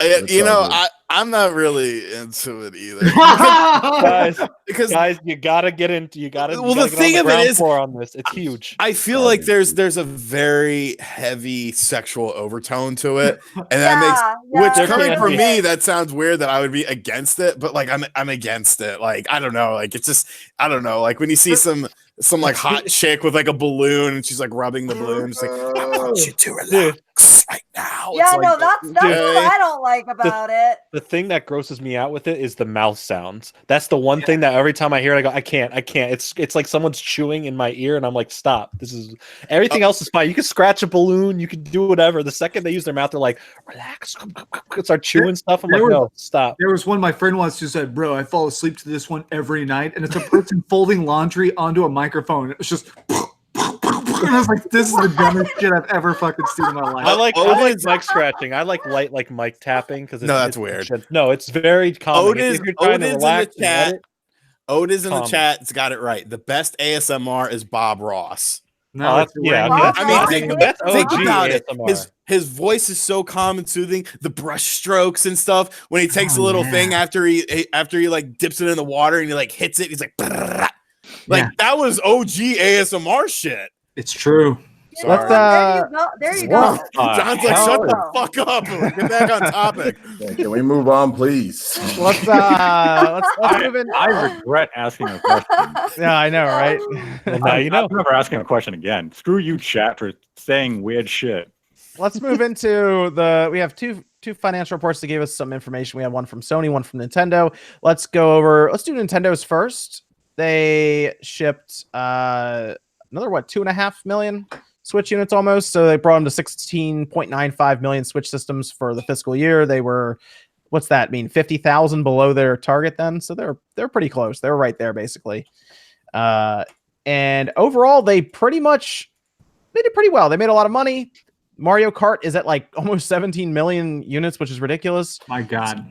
Yeah, it's something else there. Mario Odyssey, 14.5 million, basically. Smash Bros. Ultimate is somehow almost at 14 million in what's that, like 4 months? Which makes it's the best-selling fighting game of all time now. In 4 months. Jeez, that's insane. And New Super Mario Bros. U Deluxe, which was a port that didn't make a lot of sense to most of us, is almost at 3.5 million units already. Yeah, I had to eat crow on that in my video. I was like, all right, y'all went out and bought the shit, so obviously there was a market for it. I guess I just wasn't that market. No, I mean you were right for, it was out on the Wii U. So, it's for new people it's not bad though. People enjoy it for who are new. But I was surprised to see I guess just how fast Mario Kart keeps growing. Because I think it was only like 100,000 units behind Smash in terms of like the quarter growth for each game, which means that probably by next quarter, Mario Kart will be back to number one and more than likely. It's just, I guess people just buy Mario Kart if they buy a Switch. Yeah. Why I don't know why that, I mean, I know a lot of people didn't have a Wii U, but like it was on the Wii U. So I don't know why it's like you can't take it anywhere. But the problem with the Wii is that you're limited by how much people buy the system. Since Wii U didn't sell, therefore you're not going to sell. You can't sell any more than 13 million systems. So I mean, it makes sense that people are buying it because people didn't buy the Wii U. I mean, it's pretty. Yeah, I get that. Yeah. Well, it is, in my opinion, it is the best Mario Kart that's ever been made by a long shot. And so it's just now it's that thing of being like, oh, I have that Switch. Oh, I like to play that game drunk with my college roommates. So I'm going to go buy 5 copies. And it outsold the 64 now. So the Nintendo 64 is in the Switch's rearview mirror. The next would be Super Nintendo, actually, at 49 million units, which they are expecting to hit by this time next year. There's be a lot of kart races on the Switch soon. They're looking for another 18 million, it seems, which by this time next year, then that would be just like 52 million then. Wow, that is, oh man, that is be above the Super Nintendo by 3 million. Yeah. Which means it should pass the Xbox before the end of this year. Yeah, that's gonna happen probably like once they announce like when Animal Crossing drops, maybe. Yeah, something like around that time. The Xbox is right around 42 to 43 million. It's right in there right now. So it'll run it down probably. Not the next report, maybe the report after. We'll see.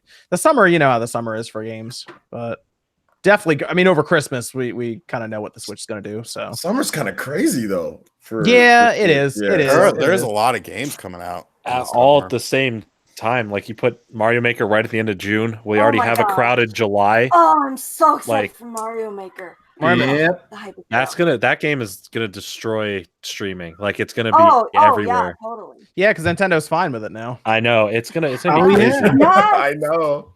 New careers are gonna be. There's a lot of people who got big off just doing Mario Maker, so now a lot of new careers are gonna be brought up on YouTube and Yep. Twitch Well, and because of it. that whole I've seen people do the drunk Mario Kart series where people actually like do Mhm. shots if they come in third place. Yeah. I think people are gonna make up rules and start doing Yeah. like a whole series of drunk Mario Maker because I mean I'm down for it. Yeah, I'm entertaining. gonna watch the hell out of those. Hmm. It's gonna be interesting when that drops. Then you get into the back half of the year, and then it's just basically release after release. It seems. Mhm. Yeah. And So we're gonna get those announcements after E3 or yeah, there'll maybe be even around E3 for what's coming out for the end of the year, the exact dates. yeah there'll be a few other things I believe they have at E3 as well, most likely Yeah. for this year. So yeah, it'll be a crowded holiday. Mm-hmm. Definitely. The Switch, if people don't think the Switch is going to sell ridiculously, it has 2 big games that Well- are just going to destroy sales for the Switch. Here's where things can also get interesting. So I think everyone saw this. We had Furukawa, of course, make mention of Switch hardware, right? And they said, we're not going to announce any hardware at E3, I don't right? people expect it to be at Well, E3. can just No, they drop it never- on Twitter. It's they fine. I've never. noticed. I've noticed that they've really been like kind of experimenting with their social media strategy. Mhm. Wait, I'm sorry. Did I just cut someone No, off? no, I'm go, sorry. yeah. Okay. You're good. I've been noticing they've really been like kind of experimenting with their strategy and like how they're doing things, like at least like this year and like maybe a little bit last year.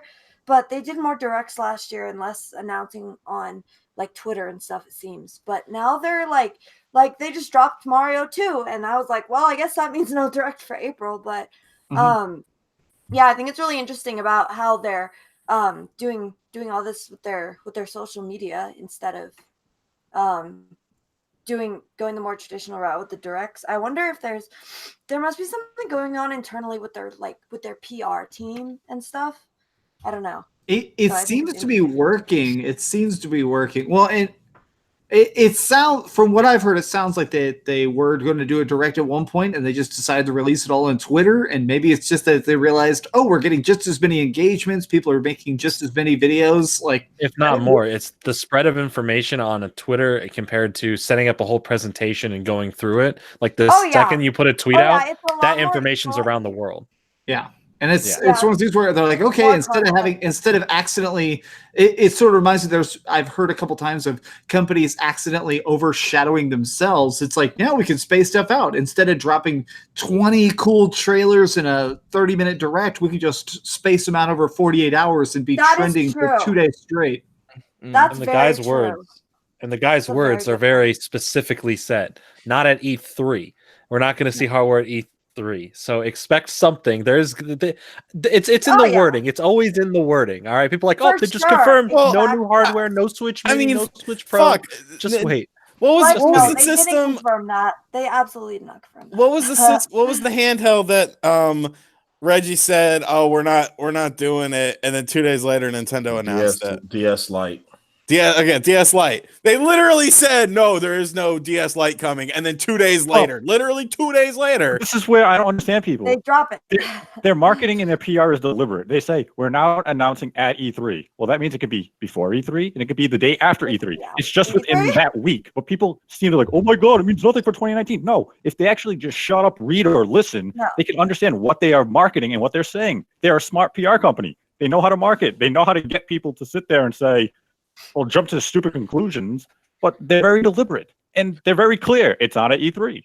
Well, And they know exactly that this year is the right time to drop those Switch Minis, with coinciding with the launches of Animal Crossing, which is going to be numbers, and the Pokemon games, which is going to be numbers. Yes. And if they put Yes. out special editions for those games and put out a good price point, disgusting. Nintendo is literally going for any over expectation that the share, the holders have been, saying, oh, you can do that. No, they're going to destroy numbers when the year is over. What did I tell you about, Nate? I told you about something that happened. What was that? 7 years ago, right? Remember, I sent you a message. I was like, this reminds me exactly what happened with the 3DS XL. Exactly, because where's the place right now that is seemingly disputing Nintendo on that same day? It's Nikkei, right? Yeah, Nikkei's out there saying it's coming out in summer, and then Nintendo was like, "Well, they're not announcing at E3." And Nikkei came out and said it's coming out this summer. Like, okay, and that still doesn't go against anything that Nintendo said.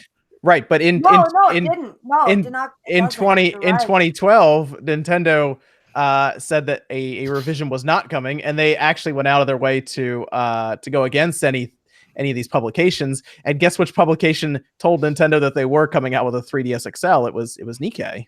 And Nintendo announced the 3DS XL after E3. It was the third week in June, and then it launched right at the end of July.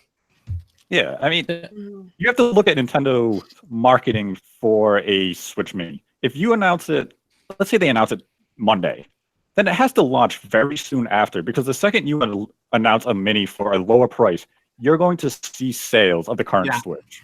Yeah. So you have to announce it about 30 days from release, because you don't want to lose a full month or 2 months of sales. It has to be almost immediate release after. So, yeah, nothing will probably come. I mean, if let's say Bloomberg's right, it launches in June with Mario Maker 2. They can announce it the last day of May. Yeah, they could. Yeah, you're right.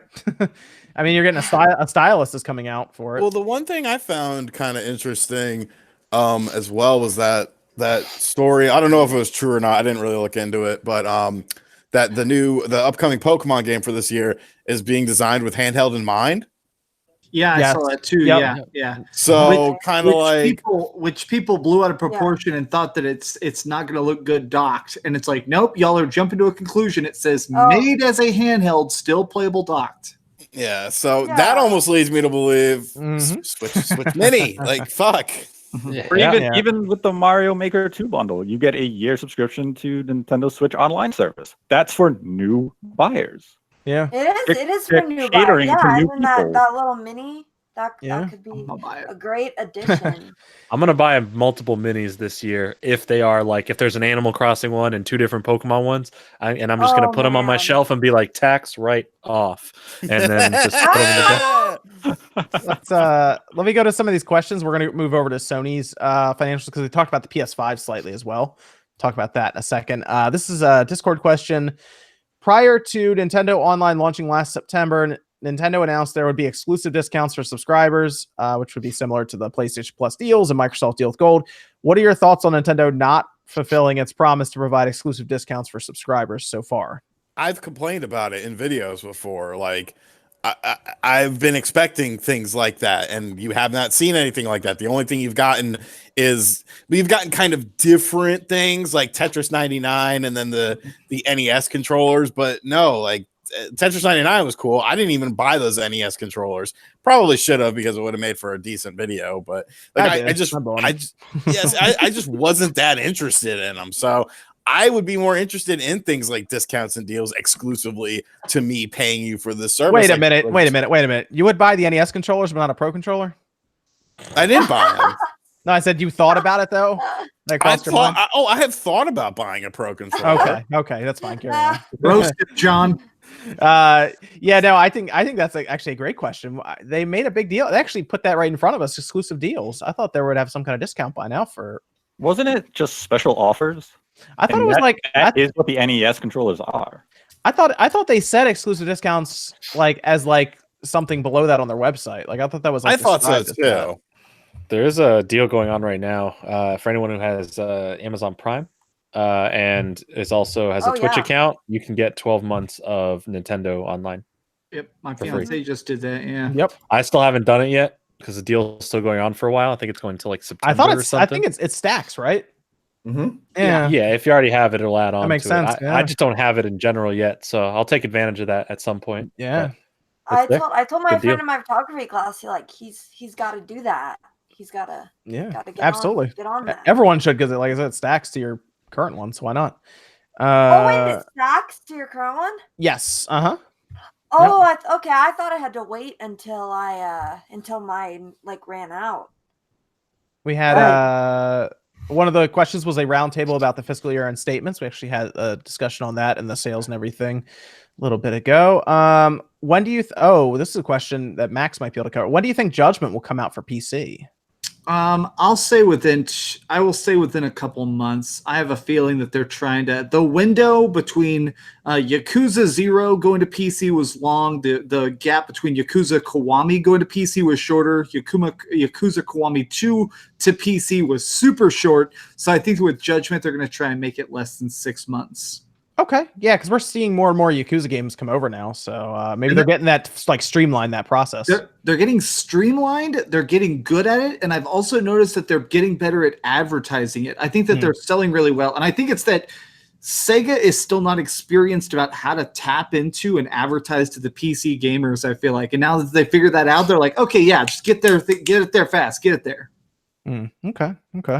Very cool. And then will we see a Joy-Con revision with better connection? That doesn't require a revision. All that requires is them to fix it and just put out new Joy-Cons that replace the pieces of crap. Yeah, they'll probably. Yeah, they could quietly do that, like just change up. Because remember they did that with like the foam that they put in there at one point. I think they even moved the antenna at one point as well down the road. Yeah, or like Sony made DualShock 4 controllers that analog sticks didn't melt in your hands. Oh yeah, I'm more interested in when another like color is coming out. It's been like a long time. Remember they were making like they were bringing out a couple here and there, and then all of a sudden I feel like it's been a while since we've seen a Joy-Con. Well, they're probably focusing any manufacturing and supplies on a mini. Oh wow, yeah, yeah, probably. You got to clear your productivity lines a little bit. You can't be manufacturing brand new Joy-Con colors and new switches and all that crap. Yeah, that's new Joy-Con color. Do you? Yeah, when is the new Joy-Con color gonna come out? They could do something.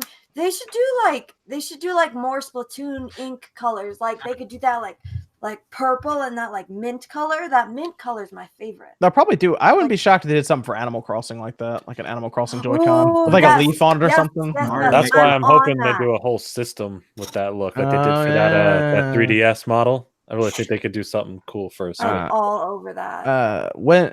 This is another question. Do you think game consoles, handhelds, and controllers will ever follow suit in removing headphone jacks? No, God, I hope not. Like, they did that with the Game Boy Advance, and I hate the SP. Yeah, the SP.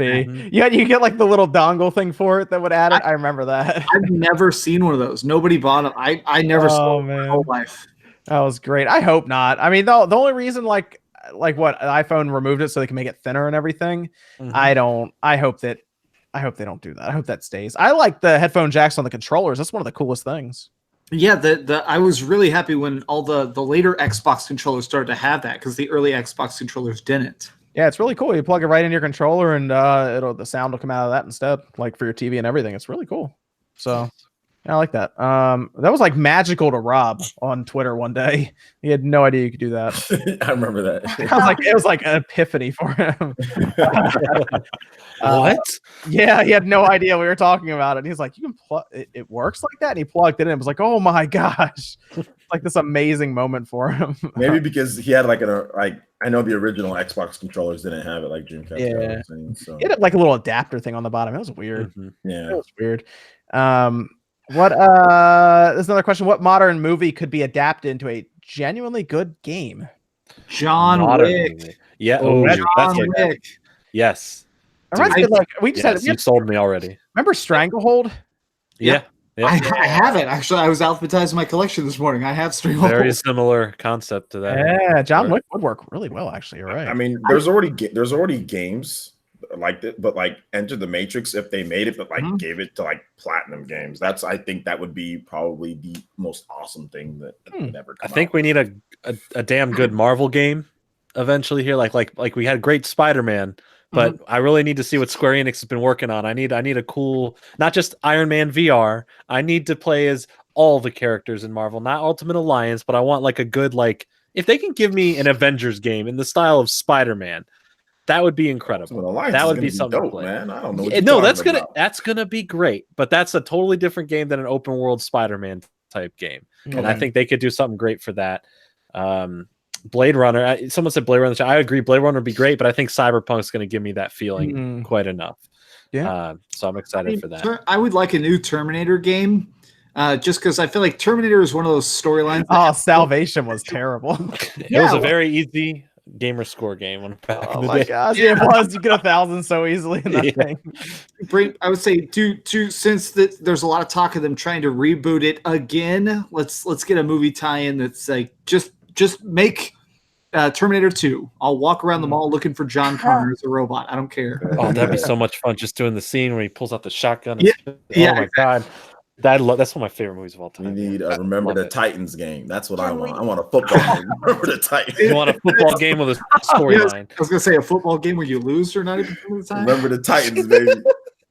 And like you play through the single player, and there's like all sorts of like problems with racism and stuff like that. Like you play as one of the characters on the other side. You play as Gary Bertier, or you play as the black dude. Let's do gridiron. Let's do gridiron games so I can play a football game with Adam Sandler. Oh, that'd be cool too, man. The Longest Yard, the remake, Longest Yard. Let's do it. Oh, yeah. I don't know. With the way the internet reacts to half the stuff in games now, that would set the internet on fire. Exactly. That's why you should do it, man. That's why you should do. 2K should do it. Remember the Titans, man. That'd be dope. Man. I'd like to see a Left Behind movie adaptation so I can play as Kirk Cameron. No. They made Left Behind games. They're really rare. If you could find them, they're RTSs, and I'm not joking. It looks like Command and Conquer, and you can ban Christians to go beat up demons with Bibles. It's real. Oh my gosh. It's awesome. It's amazing. Let's That get 20 copies. awesome game. It's so bad. It's so bad. Let's move on. Next question is Sony sitting out of are they sitting out of E3 for lack of reveals, and will they be back next year with all PlayStation 5 stuff? No Wait, to the can we go first back to part. the other question? What's that? Oh yeah, Can I answer that? Can I answer that? Yeah.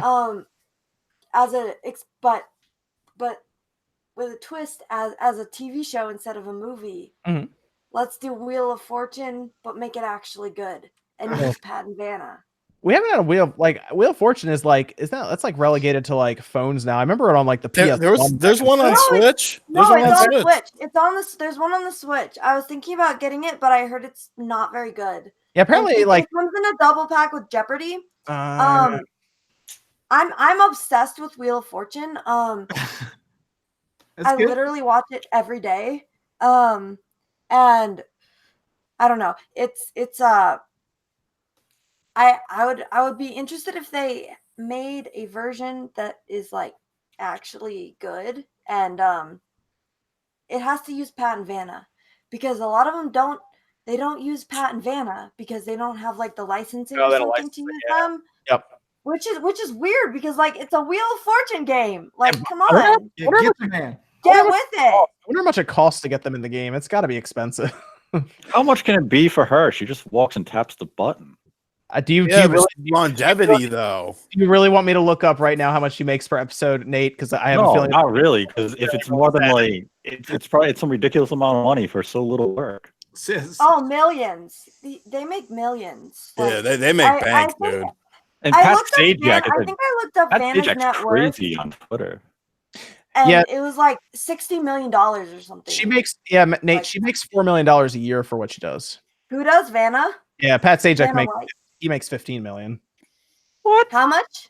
15. Pat Sajak makes $15 million. Yeah, he makes. And Vanna White makes $4 million a year. Wow. I'm surprised they don't make more, considering like Judge Judy make like 40-something million. Yeah, but Judge Judy puts people in there. Really? Have you ever seen that great clip where Judge Judy's like there and she's like rolling over? They're like filming an episode and there's an earthquake and Judge Judy just runs out of the room and leaves everyone there to die. I know she have wheels. That's cool. It's great.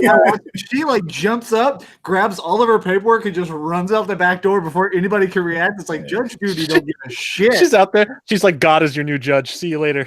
It's instant. The security guard's like, whoa. If she dies, it's all over. So she got to protect herself. Bring in the dancing lobsters.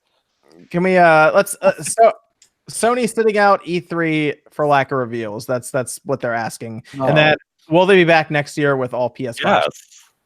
So you don't think they're sitting out E3 because they don't have anything to show? Like you don't think they have I think they have stuff to show, but it's better suited for something like the PSX event. They don't need to waste $25 million at E3 just to say, look, we're going to move to different tents and do concerts to show you trailers. That was pretty bad. Yeah, that was pretty bad. So I think next year will be pretty cool because next year, based on what they said in their fiscal report, which they answered questions about the PlayStation 5. This will work out for this. They answered questions about the PS5. They said it won't be out in the next 12 months. So basically the next fiscal year, it won't be out, which means it will launch sometime between April or sometime after next April, basically. It'll launch there, which we now assume because they're basically ruling out an earlier year launch, like what the Switch did in March. We assume it's going to be holiday 2020, most likely. Probably that and the Xbox, unless for whatever reason Microsoft wants to try to jump into the market first. Most likely they'll launch 2020. And that would mean that we would have a showdown next E3 between the Xbox and the PlayStation at E3. Ooh. Hey John, I remember you were saying that you were wanting to go to this year's E3 because you thought they would have the new hardware there. Are you still going to E3 this year? No, I don't think I'm going to E3 this year. No, maybe next. And at this point, I guess next year is the year to go because they'll have them. I think the next Xbox will be there this year. Like I think they'll have at least one of them will be there. Probably maybe even both. I know at least. I'm sure at least they'll at least have a box there and they'll talk about it. But I have a feeling next year Microsoft Studios will at least be ready to show stuff, and they'll probably have playable builds on like the show floor and everything. So next year, I think is going to be the year to go. Look, the reason I'm kind of regretting, I think that they're going to, for this year, I think that we're going to see, because I know we're going to later on talk about Square Enix at E3, I think we're going to see the Final Fantasy VII Remake, and with how much they're trying to take over the show floor, I think they might do a Final Fantasy Remake demo, so I kind of wish I was going this year. I can see that. Yeah, that's definitely something I think they might try to do, which we'll move into Square Enix here, actually, after we're done with some of these questions, so we can talk about that. But how many? They also said, by the way, for the PS5, while we're on the topic, they're going to be investing the difference that they made from the fiscal years of $280 million into the development of the PS5. So it sounds like the PlayStation 5 is about to roll along. I also wondered if they could use some of that development budget towards like a budget for taking a loss on the system if they wanted to have it at a certain price, but like the development was a little higher than they wanted it to be. Because I still think Sony might want a $400 price point on that thing. Yeah, it's worth it. Even if they're losing a freaking $100 a console like they did with the PS3, getting out there and getting into homes is all that matters at the start. I think they lost a lot more than 100 per console on the PS3. It was some ridiculous amount, right? Like they basically they lost a lot of money in the PS3. They were losing like hundreds of dollars. They burned that cash, but I mean, it worked in the long run. I mean, the PS3 apparently at the end they actually did finally get ahead. But yeah, for that first 2 years, I mean, the PS3 was such a disaster. They actually lost all the money they made with the PS3. Yeah, they did. They actually did lose all the money they made on the PS2. Yeah, they lost billions of dollars with that thing. Did you see they updated the PS3 numbers? It's at like 87.5 million or something like that now. So it's ahead of that 360 by a couple million now. And nearly 1 billion pieces of software has been sold for it too. That's crazy. Yeah, wow. Crazy. Here's a question, Sean. I feel like we've answered this before. No, maybe how many physical Switch games do you own? I'm nearing 70 plus. Wow, that's a lot. Yeah. I think I'm almost. I think I'm like 31 or 32 right now. I'm in the 30s in the physical. I got like hundreds of games, but 30 in the physical. Yeah. Physical games I got like 15 physical, but like 350 digital. Yeah, I'm around 15 physical. I have like maybe 12 or 13. I think I have 20 physical, and I think I have 80, between 65 and 80 digital. Damn, I have like 4 or 5 digital. I have like 1 digital, like 1 or 2. Well, the problem is most of these companies just want to send you a code rather than the game. I was shocked that they sent me an actual physical copy of the Mortal Kombat game. That was weird, but most of the time they just want to send a code. Ed Boone's a fan. Hey man, what can I say? I mean, he's a fan. He's a fan of Dreamcast guys review. He directly messaged me to say thanks for the video. Maybe don't put that information there about the crypts and towers. Okay, bud. All right. Yeah, they didn't message me, but all right. They sent me a collector's edition, and then I talked about the grind in the game. So there you go. That went well. Which game has your favorite artwork and which game has your least favorite artwork? Castlevania is my favorite. The least favorite is probably the first Mega Man game that they put out. Yeah. It's pretty rough. That's pretty bad. I love Xeno artwork, like Xenoblade Chronicles, like all that stuff. The artwork's great in those games. You know what artwork I really like is the one from the actual, like, the cool artwork they do for Secret of Mana.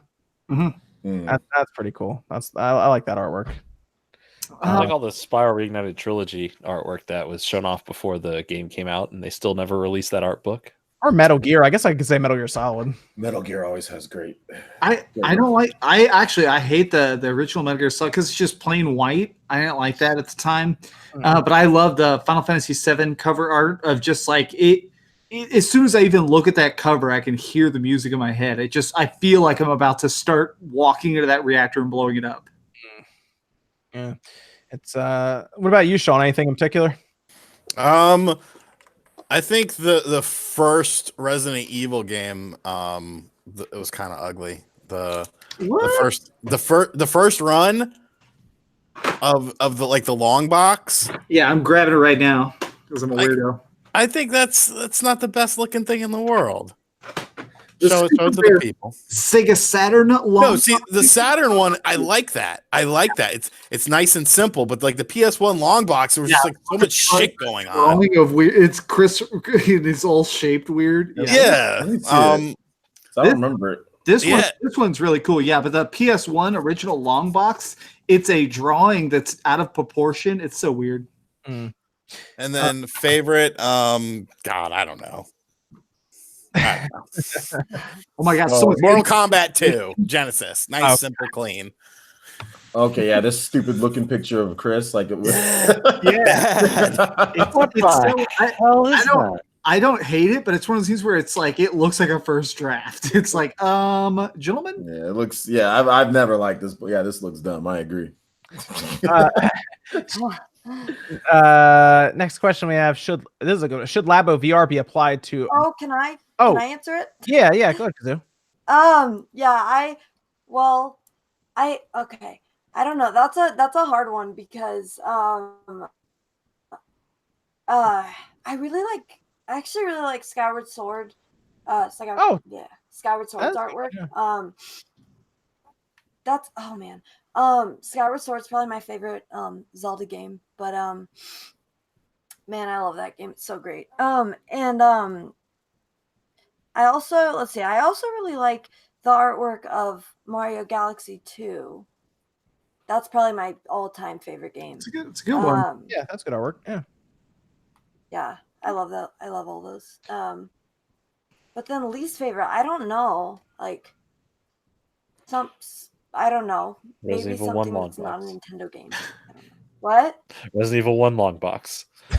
Resident Evil 1? I mean, sure. Oh, everyone's just crapping on it here. So that's the default hold it one. down and beating the hell out of it. Yeah. Should Labo VR be applied to Mario Kart like the arcade? So like first person? Yeah. Yes. Yeah, like first person. Yeah. I think that's Wait, what did you say the question was? Should Labo VR be applied to Mario Kart like the arcade that they did?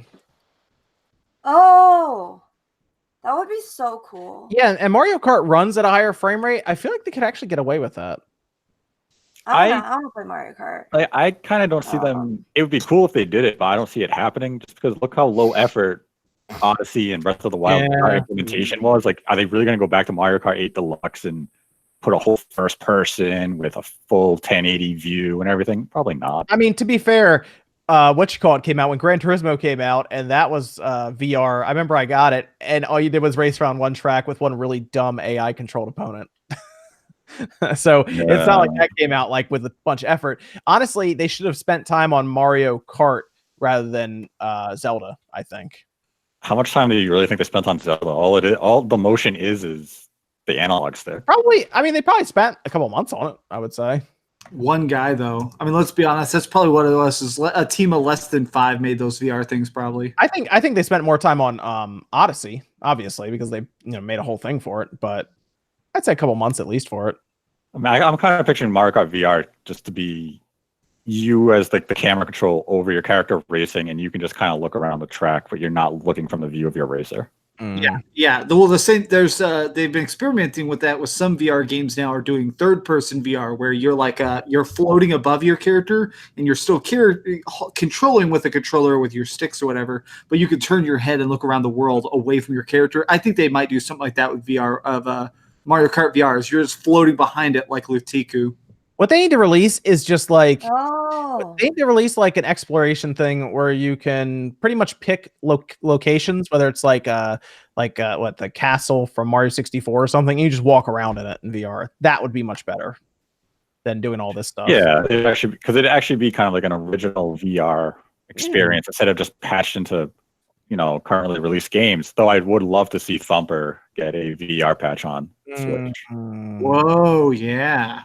That would be a cute way to explain it though, like the what you were saying, Max, about like Lakitu floating behind you. Like that would be a cute way. That was a cute way to explain like the 3D camera for Mario Kart 6 or Mario 64. Yeah. I think people would get a kick out of like exploring like all these different locations in Nintendo's like universe. So they should do that. Personally, I'd just be happy if there was like a map explorer where I could just be Lutiku and just fly around Mario Odyssey levels and just explore them and then become the character and take the visor off and play a level normal. Kind of like that one website. Oh, that would be so cool. Yeah, take off the goggles. Oh my gosh, that'd be so awesome. Are we done talking about the VR? Because I was gonna. No, you're good. You're good. Go on.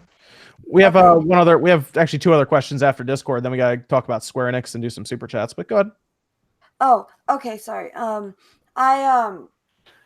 was gonna say that I just think that it's really interesting, like the potential, like for the future for VR. Because I don't think we really talked about that too much. I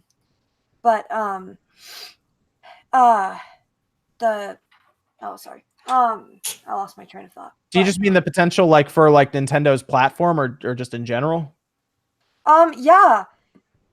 For Nintendo franchises, like they could do like Metroid VR, like that would be pretty cool. Like where you're Samus, like you're in the like in Samus's visor, like seeing what Samus would see. Like that would be really interesting. Except for I think they would need the Pro for that, because if you're gonna do that in first person, like you're gonna get they would get motion sick with the way the current Switch is. I mean, I know some people already get motion sick even from just being like third person, and I think it would work well with Metroid if they can make it work, but I think that might be an iteration or two down the line for Nintendo. But like they have some cool moments in Metroid Prime where like your visor has like gets like frost on it or raindrops and stuff. That like is perfect for VR at that point because it's right there.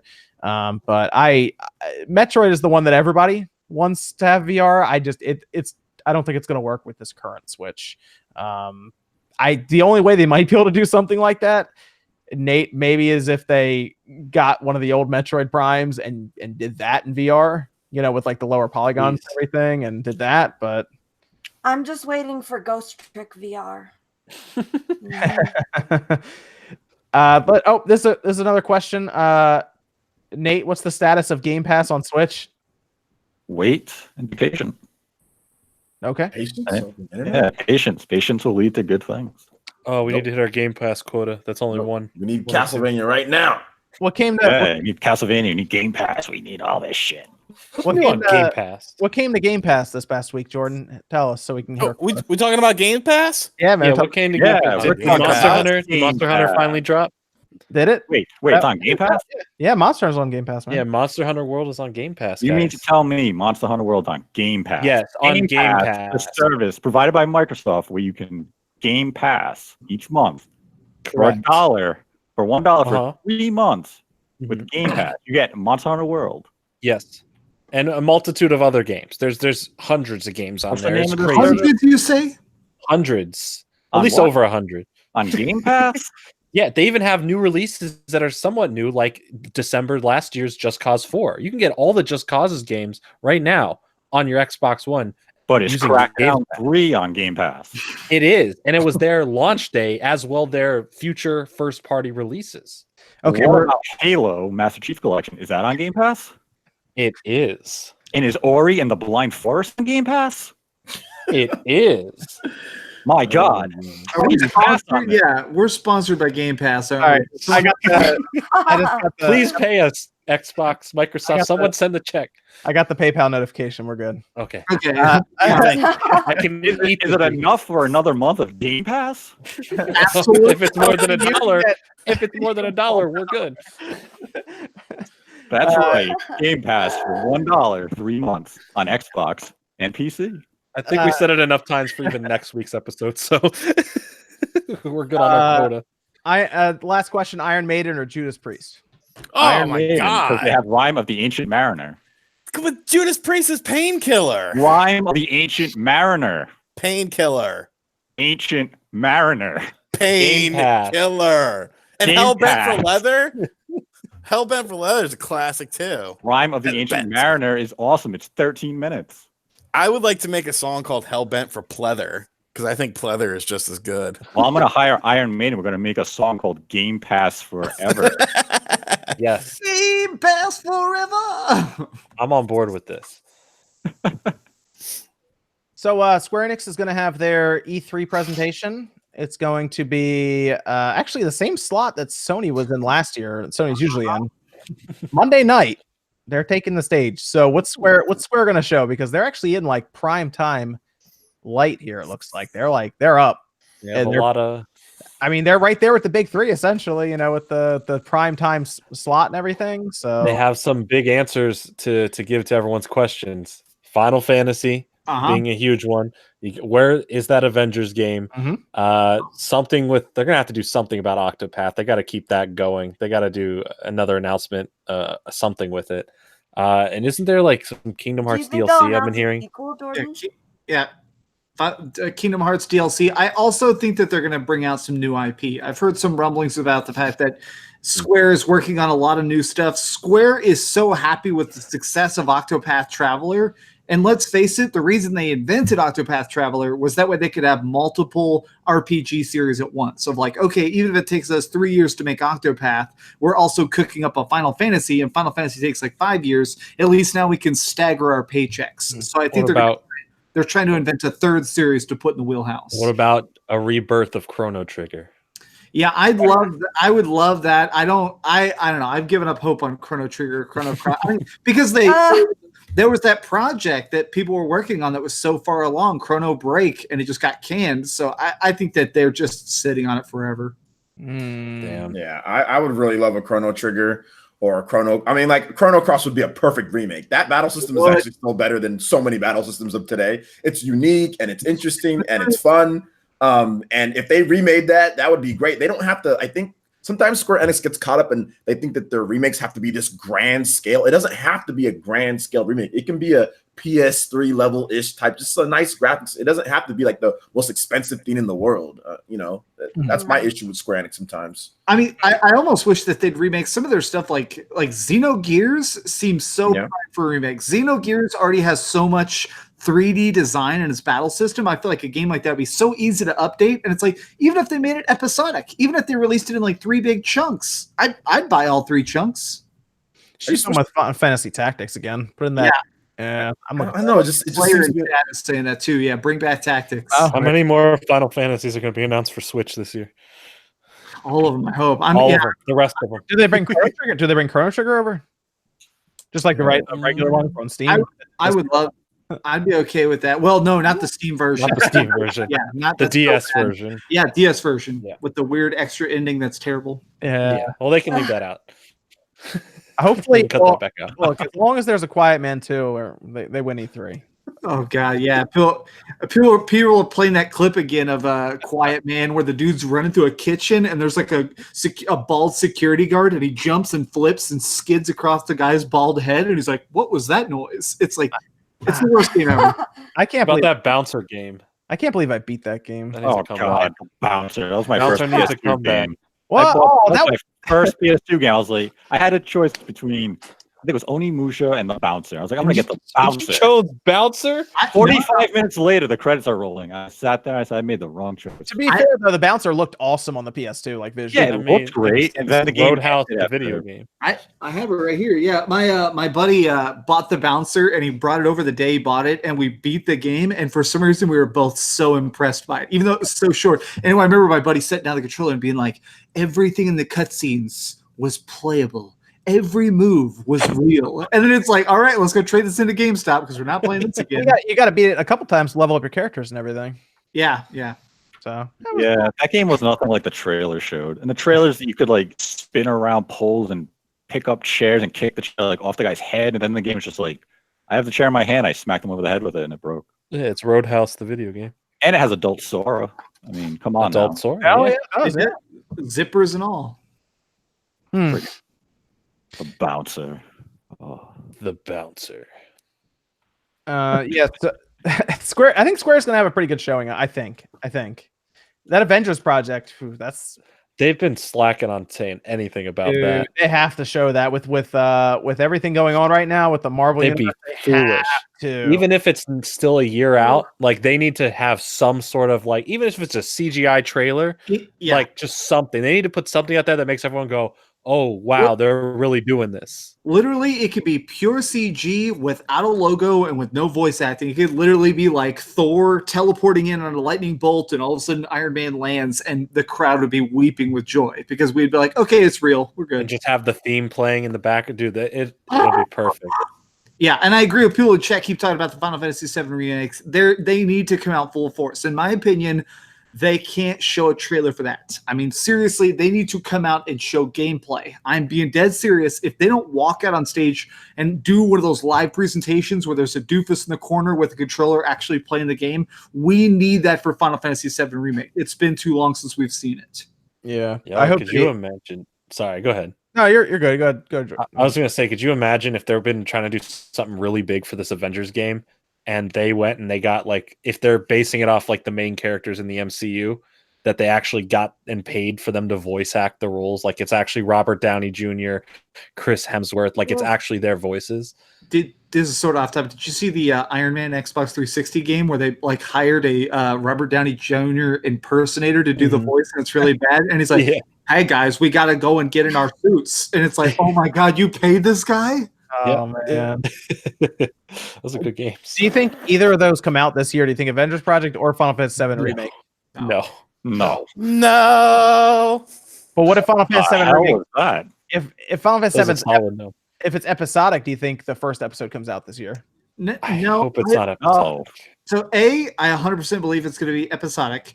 And B, I think what's going to happen is I think we're going to get the first episode next year, and then I think the second episode is going to come out on PS5, third episode on PS5, and I think they'll re-release it all and call it the Final Fantasy compilation, which is what they call the whole collection of them now, and it'll be a PS5 collection. They're gonna release it in 3 parts.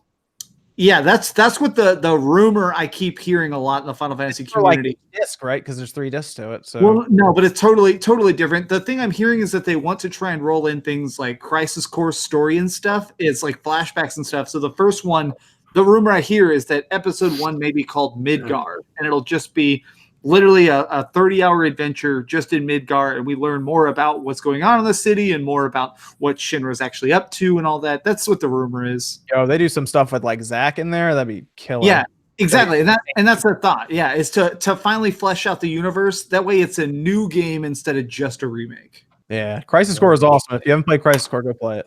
Dude, I bawled my eyes out at the end of that. Yeah, Bawled them out. That's one of the best endings. In man. the game. That is one of the best endings in the game by far. We Yep. do it for you, Zach. Yep. Only recently almost topped by the ending to Cobra Kai season 2. I'm me watching it. I'm watching it right now. I have 1 episode left. Oh, you haven't seen the last What? episode? No, I literally had to is stop because we're doing Cobra this Kai? show. Am I like living under a rock or something? You know what's It's the most entertaining, cheesiest show I've ever watched. you know what's about to happen in the last episode? Yeah, I kind of know what's about to happen. I don't know, man. Yeah, I've heard some few things. Listen, that show, it is so like the writing, it's so Really cheesy. good.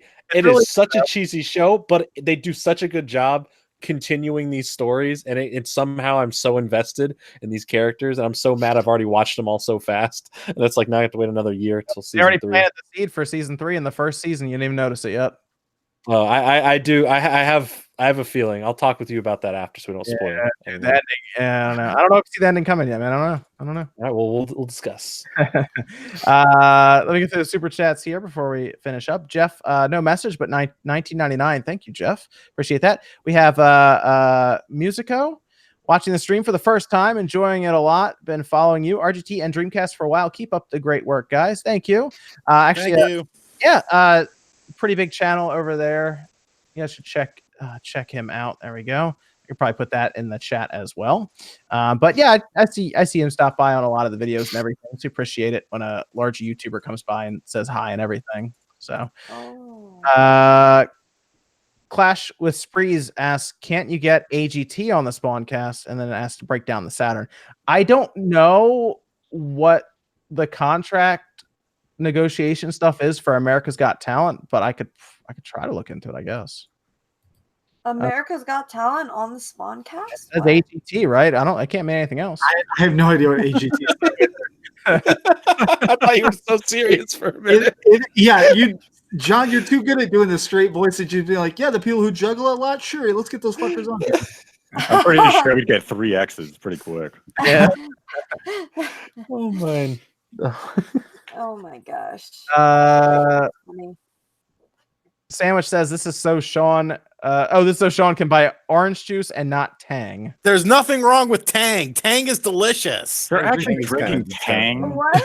I drink a lot of Tang, dude. Do you buy Spam What's too? Tang? I know. Is Tang the one where they had this is like forever ago, right? Where they had they had like the little monkey in like the karate outfit? Yes. Yes. Yes.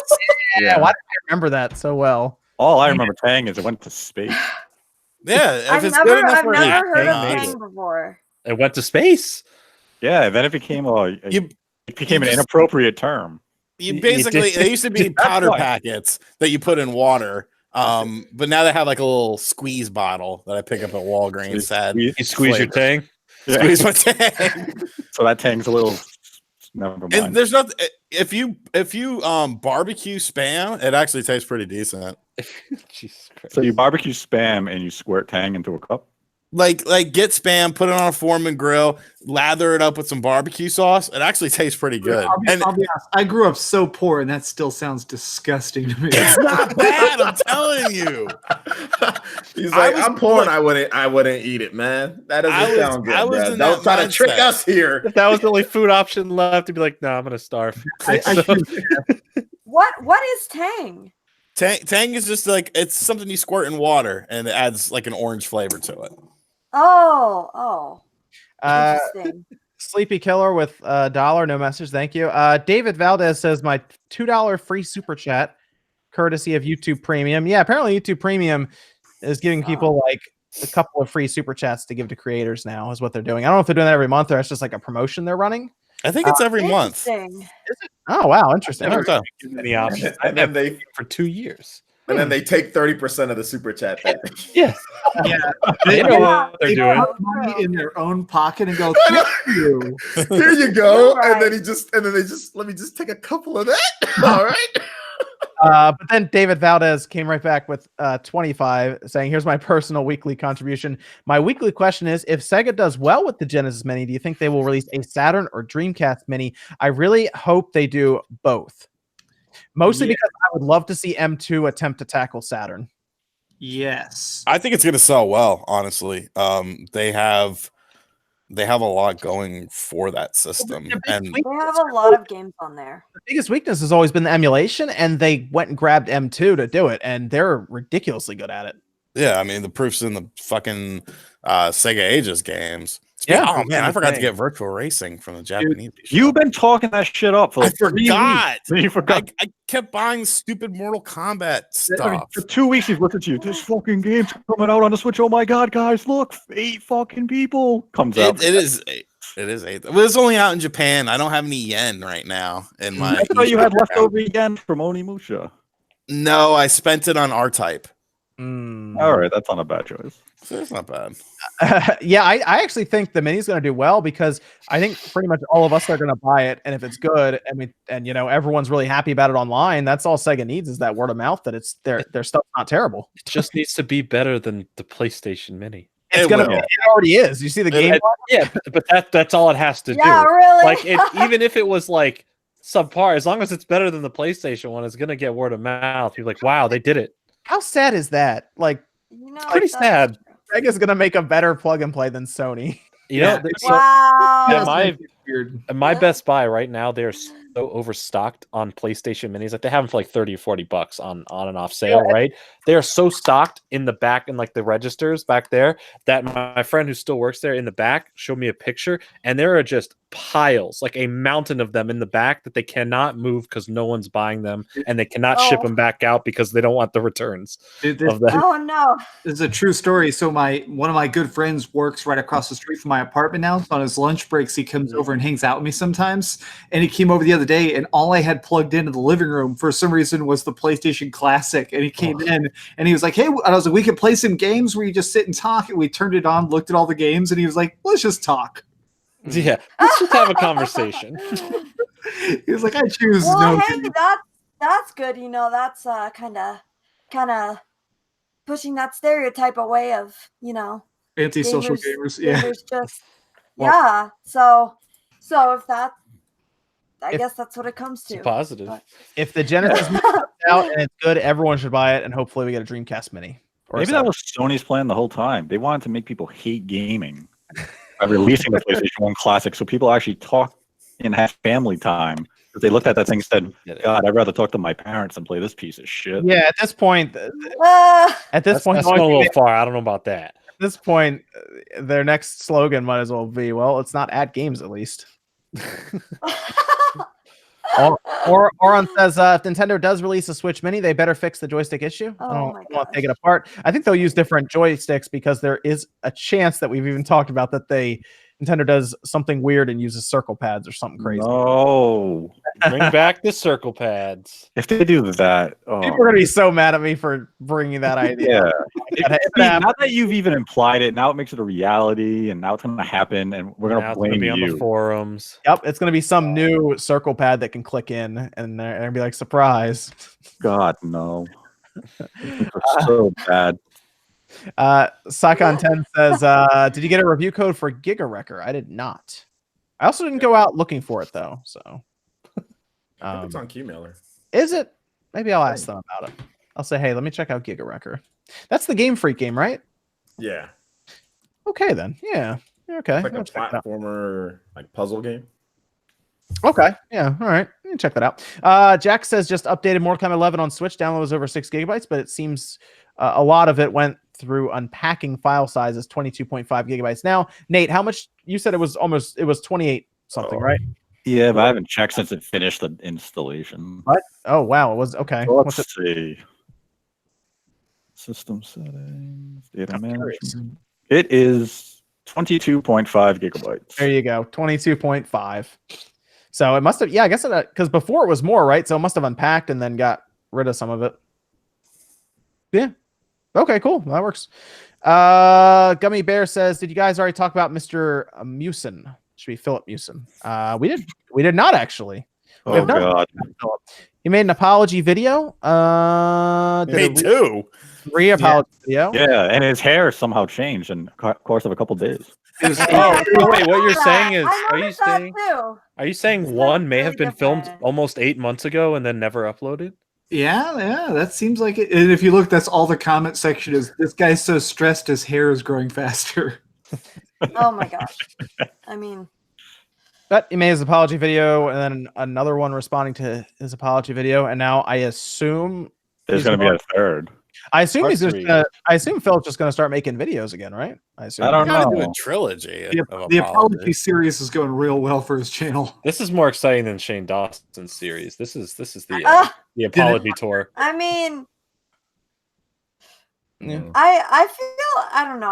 I feel kind of bad for him. Like, I know that he really messed up, but I do kind of feel bad for him a little bit. You know, I believe in second chances, but when you dig your own grave and then dig it deeper, when you're one chance to come out and apologize and fix it all, and it doesn't happen, kind of makes me less of a chance to go, all right, you know, you're cool with me. It's like, it doesn't affect me, anything that he did. It's just still, it's a very shitty situation that he put himself in, and he shouldn't have done anything like that in the first place. But it is what it is. You know, I mean, that's where I leave it at. I think the one thing I look at the situation is people said, well, why didn't you come out with the apology, you know, outright saying what you did in the first place?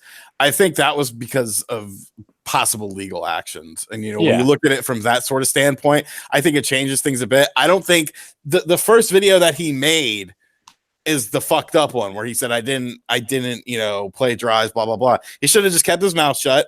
And then after all the legal shit came along, then you talk about it and apologize, and then it would have felt more sincere. People don't like to be jerked around. The problem is there's so many people on YouTube. There's so many people in the gaming sphere. It's like you have to give people a reason to watch you. And when you're jerking people around instead of jerking people off, no, I'm just kidding. When you're jerking people around like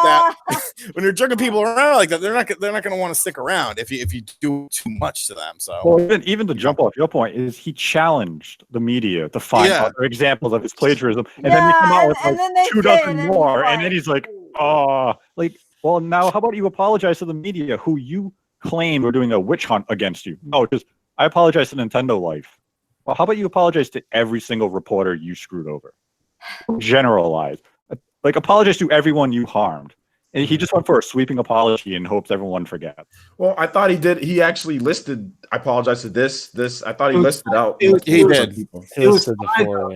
It was 5 of the things, and is confirmed to have stolen from possibly 20 or 30 different places, including random NeoGAF posts and stuff. I mean, but not everyone knows that. People just know like these, like the main big couple there. Yeah, it was even his good apology video was basically like, how short can I make this video and win brownie points?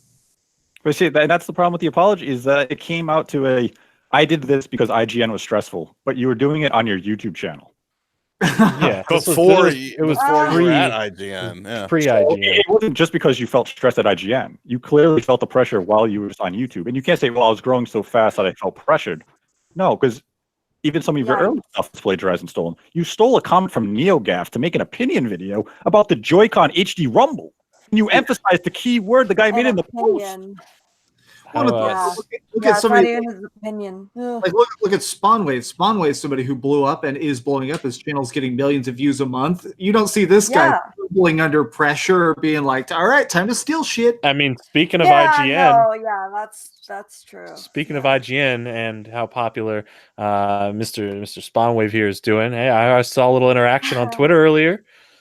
A little interaction happening with Brian Altano. Mm-hmm. Yeah, he's a nice guy. It's very nice. Action on Twitter? Yeah. Wait, what happened? What? They traded nudes. It wasn't a big deal. You know, they flirt a little bit back and forth on Twitter. Yeah, Brian can come on the SpawnCast if he'd like. Absolutely. Who? Who's big Brian? if true? Brian? Yeah. Big if Brian Altano, yeah, hell yeah. Yeah. Wait, Brian from IGN? Yeah. Oh, okay, cool. Oh yeah. Yeah, they were saying go on the Nintendo voice chat at some point. I just have to make it over to the West Coast. So you know what? Whenever I get over to West Coast, because I want to go over there and check out Seattle and some other places and E3 and everything, we'll do that. We'll make we'll do like a media tour. I'll go around everywhere. Oh, you can get your tickets now at spawnwave.com. Yeah, there you go. You can come burn in hell in the Central Valley too while you're there. You go. My green screen is portable, so I can do Newswave anywhere. Your green screen will light on fire. Although technically, I could just I guess I could just film in front of a wall or something. I guess. Well, I mean, Philip DeFranco does that. Philip DeFranco does it all the time when he's touring. He does Philip DeFranco show from a random hotel. It's like, yeah, it's a little bit more. Oh, really? It works, yeah. Yeah, you gotta do what you gotta do if you want to put that content out there. You're on that grind, you know. Content. Let's see. We have a few other super chats here. Come over to my house. There you go. We can film a video together. Boom. That would be pretty cool. You could be on the stream. Big. Oh yeah, you do it. Yeah, the stream. Yeah, you have Mario Kart and Splatoon. I haven't played Splatoon in forever, so maybe that'd be the first time I play Splatoon in like months. Things are coming together. Yeah. Do it. Anyone? This is a super chat from Derek. Anyone think Nintendo might do some minor hardware revisions with the mini CPU or GPU? What? I wasn't listening. Do minor hardware revisions with the mini, a CPU or GPU change or alteration or anything like that? I mean, probably do both. Gonna have probably completely new architecture. I could see that depending on what they need, really. I mean, if they do like some crazy revision down the line where it's like, more powerful or something, but the mini, they might I think the inevitable, we'll call it a Pro. Yeah. We'll call it the new Nintendo Switch because Pro, for some reason, people think that means it has to be super powered. But we'll call it the new Nintendo Switch. Whatever innards that has, I think the mini will have the same. It's just going to be downclocked. Yeah, I can see that. Yeah, that way they can save battery and probably even put a smaller battery, which means the system can become smaller, obviously. Yeah, if you went with something like a Pascal, it's already more energy efficient, so it would work well for a mini and a new Nintendo Switch. So it's simple. Why you don't need to like mix things up and try with like you could go with a Tegra Nano if you really wanted to for a mini, but go with the same architecture type in both. Exact same chipset, just different clock speeds. Yeah, that would work. And then the stuff around it can change. Like it's a smaller battery, no Joy-Cons, because it's merged to the system. And you come out the other end, hopefully, with a $200 system that drives sales during holidays. And it has a D-pad because it's not going to be a separate Joy-Con. It better, dude. If that thing has C buttons, I'm going to buy one and just break it just because. That thing better have a D-pad. That better have a D-pad. If that thing doesn't have a D-pad, that would be the most Nintendo move ever if it doesn't have a D-pad. Oh, man. Circle pad and no D-pad. It better. Oh, my gosh. If it has no D-pad, that is actually going to blow my mind. What were we saying, Kazoo? Another thing I think people need to realize about the Switch Mini is that it's probably not for you if you're like if you already have a Switch, like you're not the type of person that's trying to attract. Approach. Yeah. I'm gonna buy one since my Switch is basically broken now. I'm definitely gonna buy. I'm waiting a bit to see how long I can last with my mostly broken Switch screen, and then I'm definitely gonna buy a Switch Mini. My Switch. Look at this. It's like the like how they have the widening plastic grill on the top. It's like breaking off. Like I don't know if you can even see that at all. Probably can not. You put it a little bit? Can you put it closer? Closer. A little bit closer. Yeah. Keep on going. Sorry. I'm just messing with you. I'm just messing with you. We see it. We see it. I know. I realized that they also have the save transfer, so you can transfer one save and not everything. Hey, that's because the mini, so you can transfer a save from your main one to the mini if you're taking that with you on a trip. There you go. Oh, yes. Although, I guess like, so I guess they could have then like you have this, like your main Switch that stays at home, and then you have the mini that you can take if you're like traveling or whatever. And that way, if you can't get to the like the internet and upload, or download it from the cloud, then you could just do it that way, I guess, and just transfer right over. Andy Ackerman says, Illusion of Gaia Switch port, please. And then Clash with Sprees says, I meant ACG. Oh yeah, we can have Carrick on. Absolutely. Yeah. Yeah, definitely. And then Odd Tenchi says, I must know, John, how tall are you? I am 5'9". Oh, you're 5'9" and a half. Yep, I am 5'9". I'm like 5'3". Everyone I meet is mostly taller than me, so it's fine. Oh, really? Well, let's have everybody say their heights. Yeah. Oh, yeah, that'll bring context to everything. Go ahead. I'm 6 foot, and we filmed a video together, and I remember I was ever so slightly taller than you. Yep, there you go. 6'2". Bullshit. Jordan, you're like the same height as me. No, I'm 5'11", actually. Oh, maybe I'm taller. I haven't measured myself in a long time. On Tinder, I'm 6 foot. Okay, there you go. I believe I'm 5'9". Apparently, I need to go stand next to some of these 6 foot people and see. I'm 6'2". Oh man. So yeah, Nate, I can confirm. Nate's a tall boy. I'm about 5'8", 5'9", so I'm like 5'10"-ish, 11"-ish. Okay, I know I'm the same height as Sean.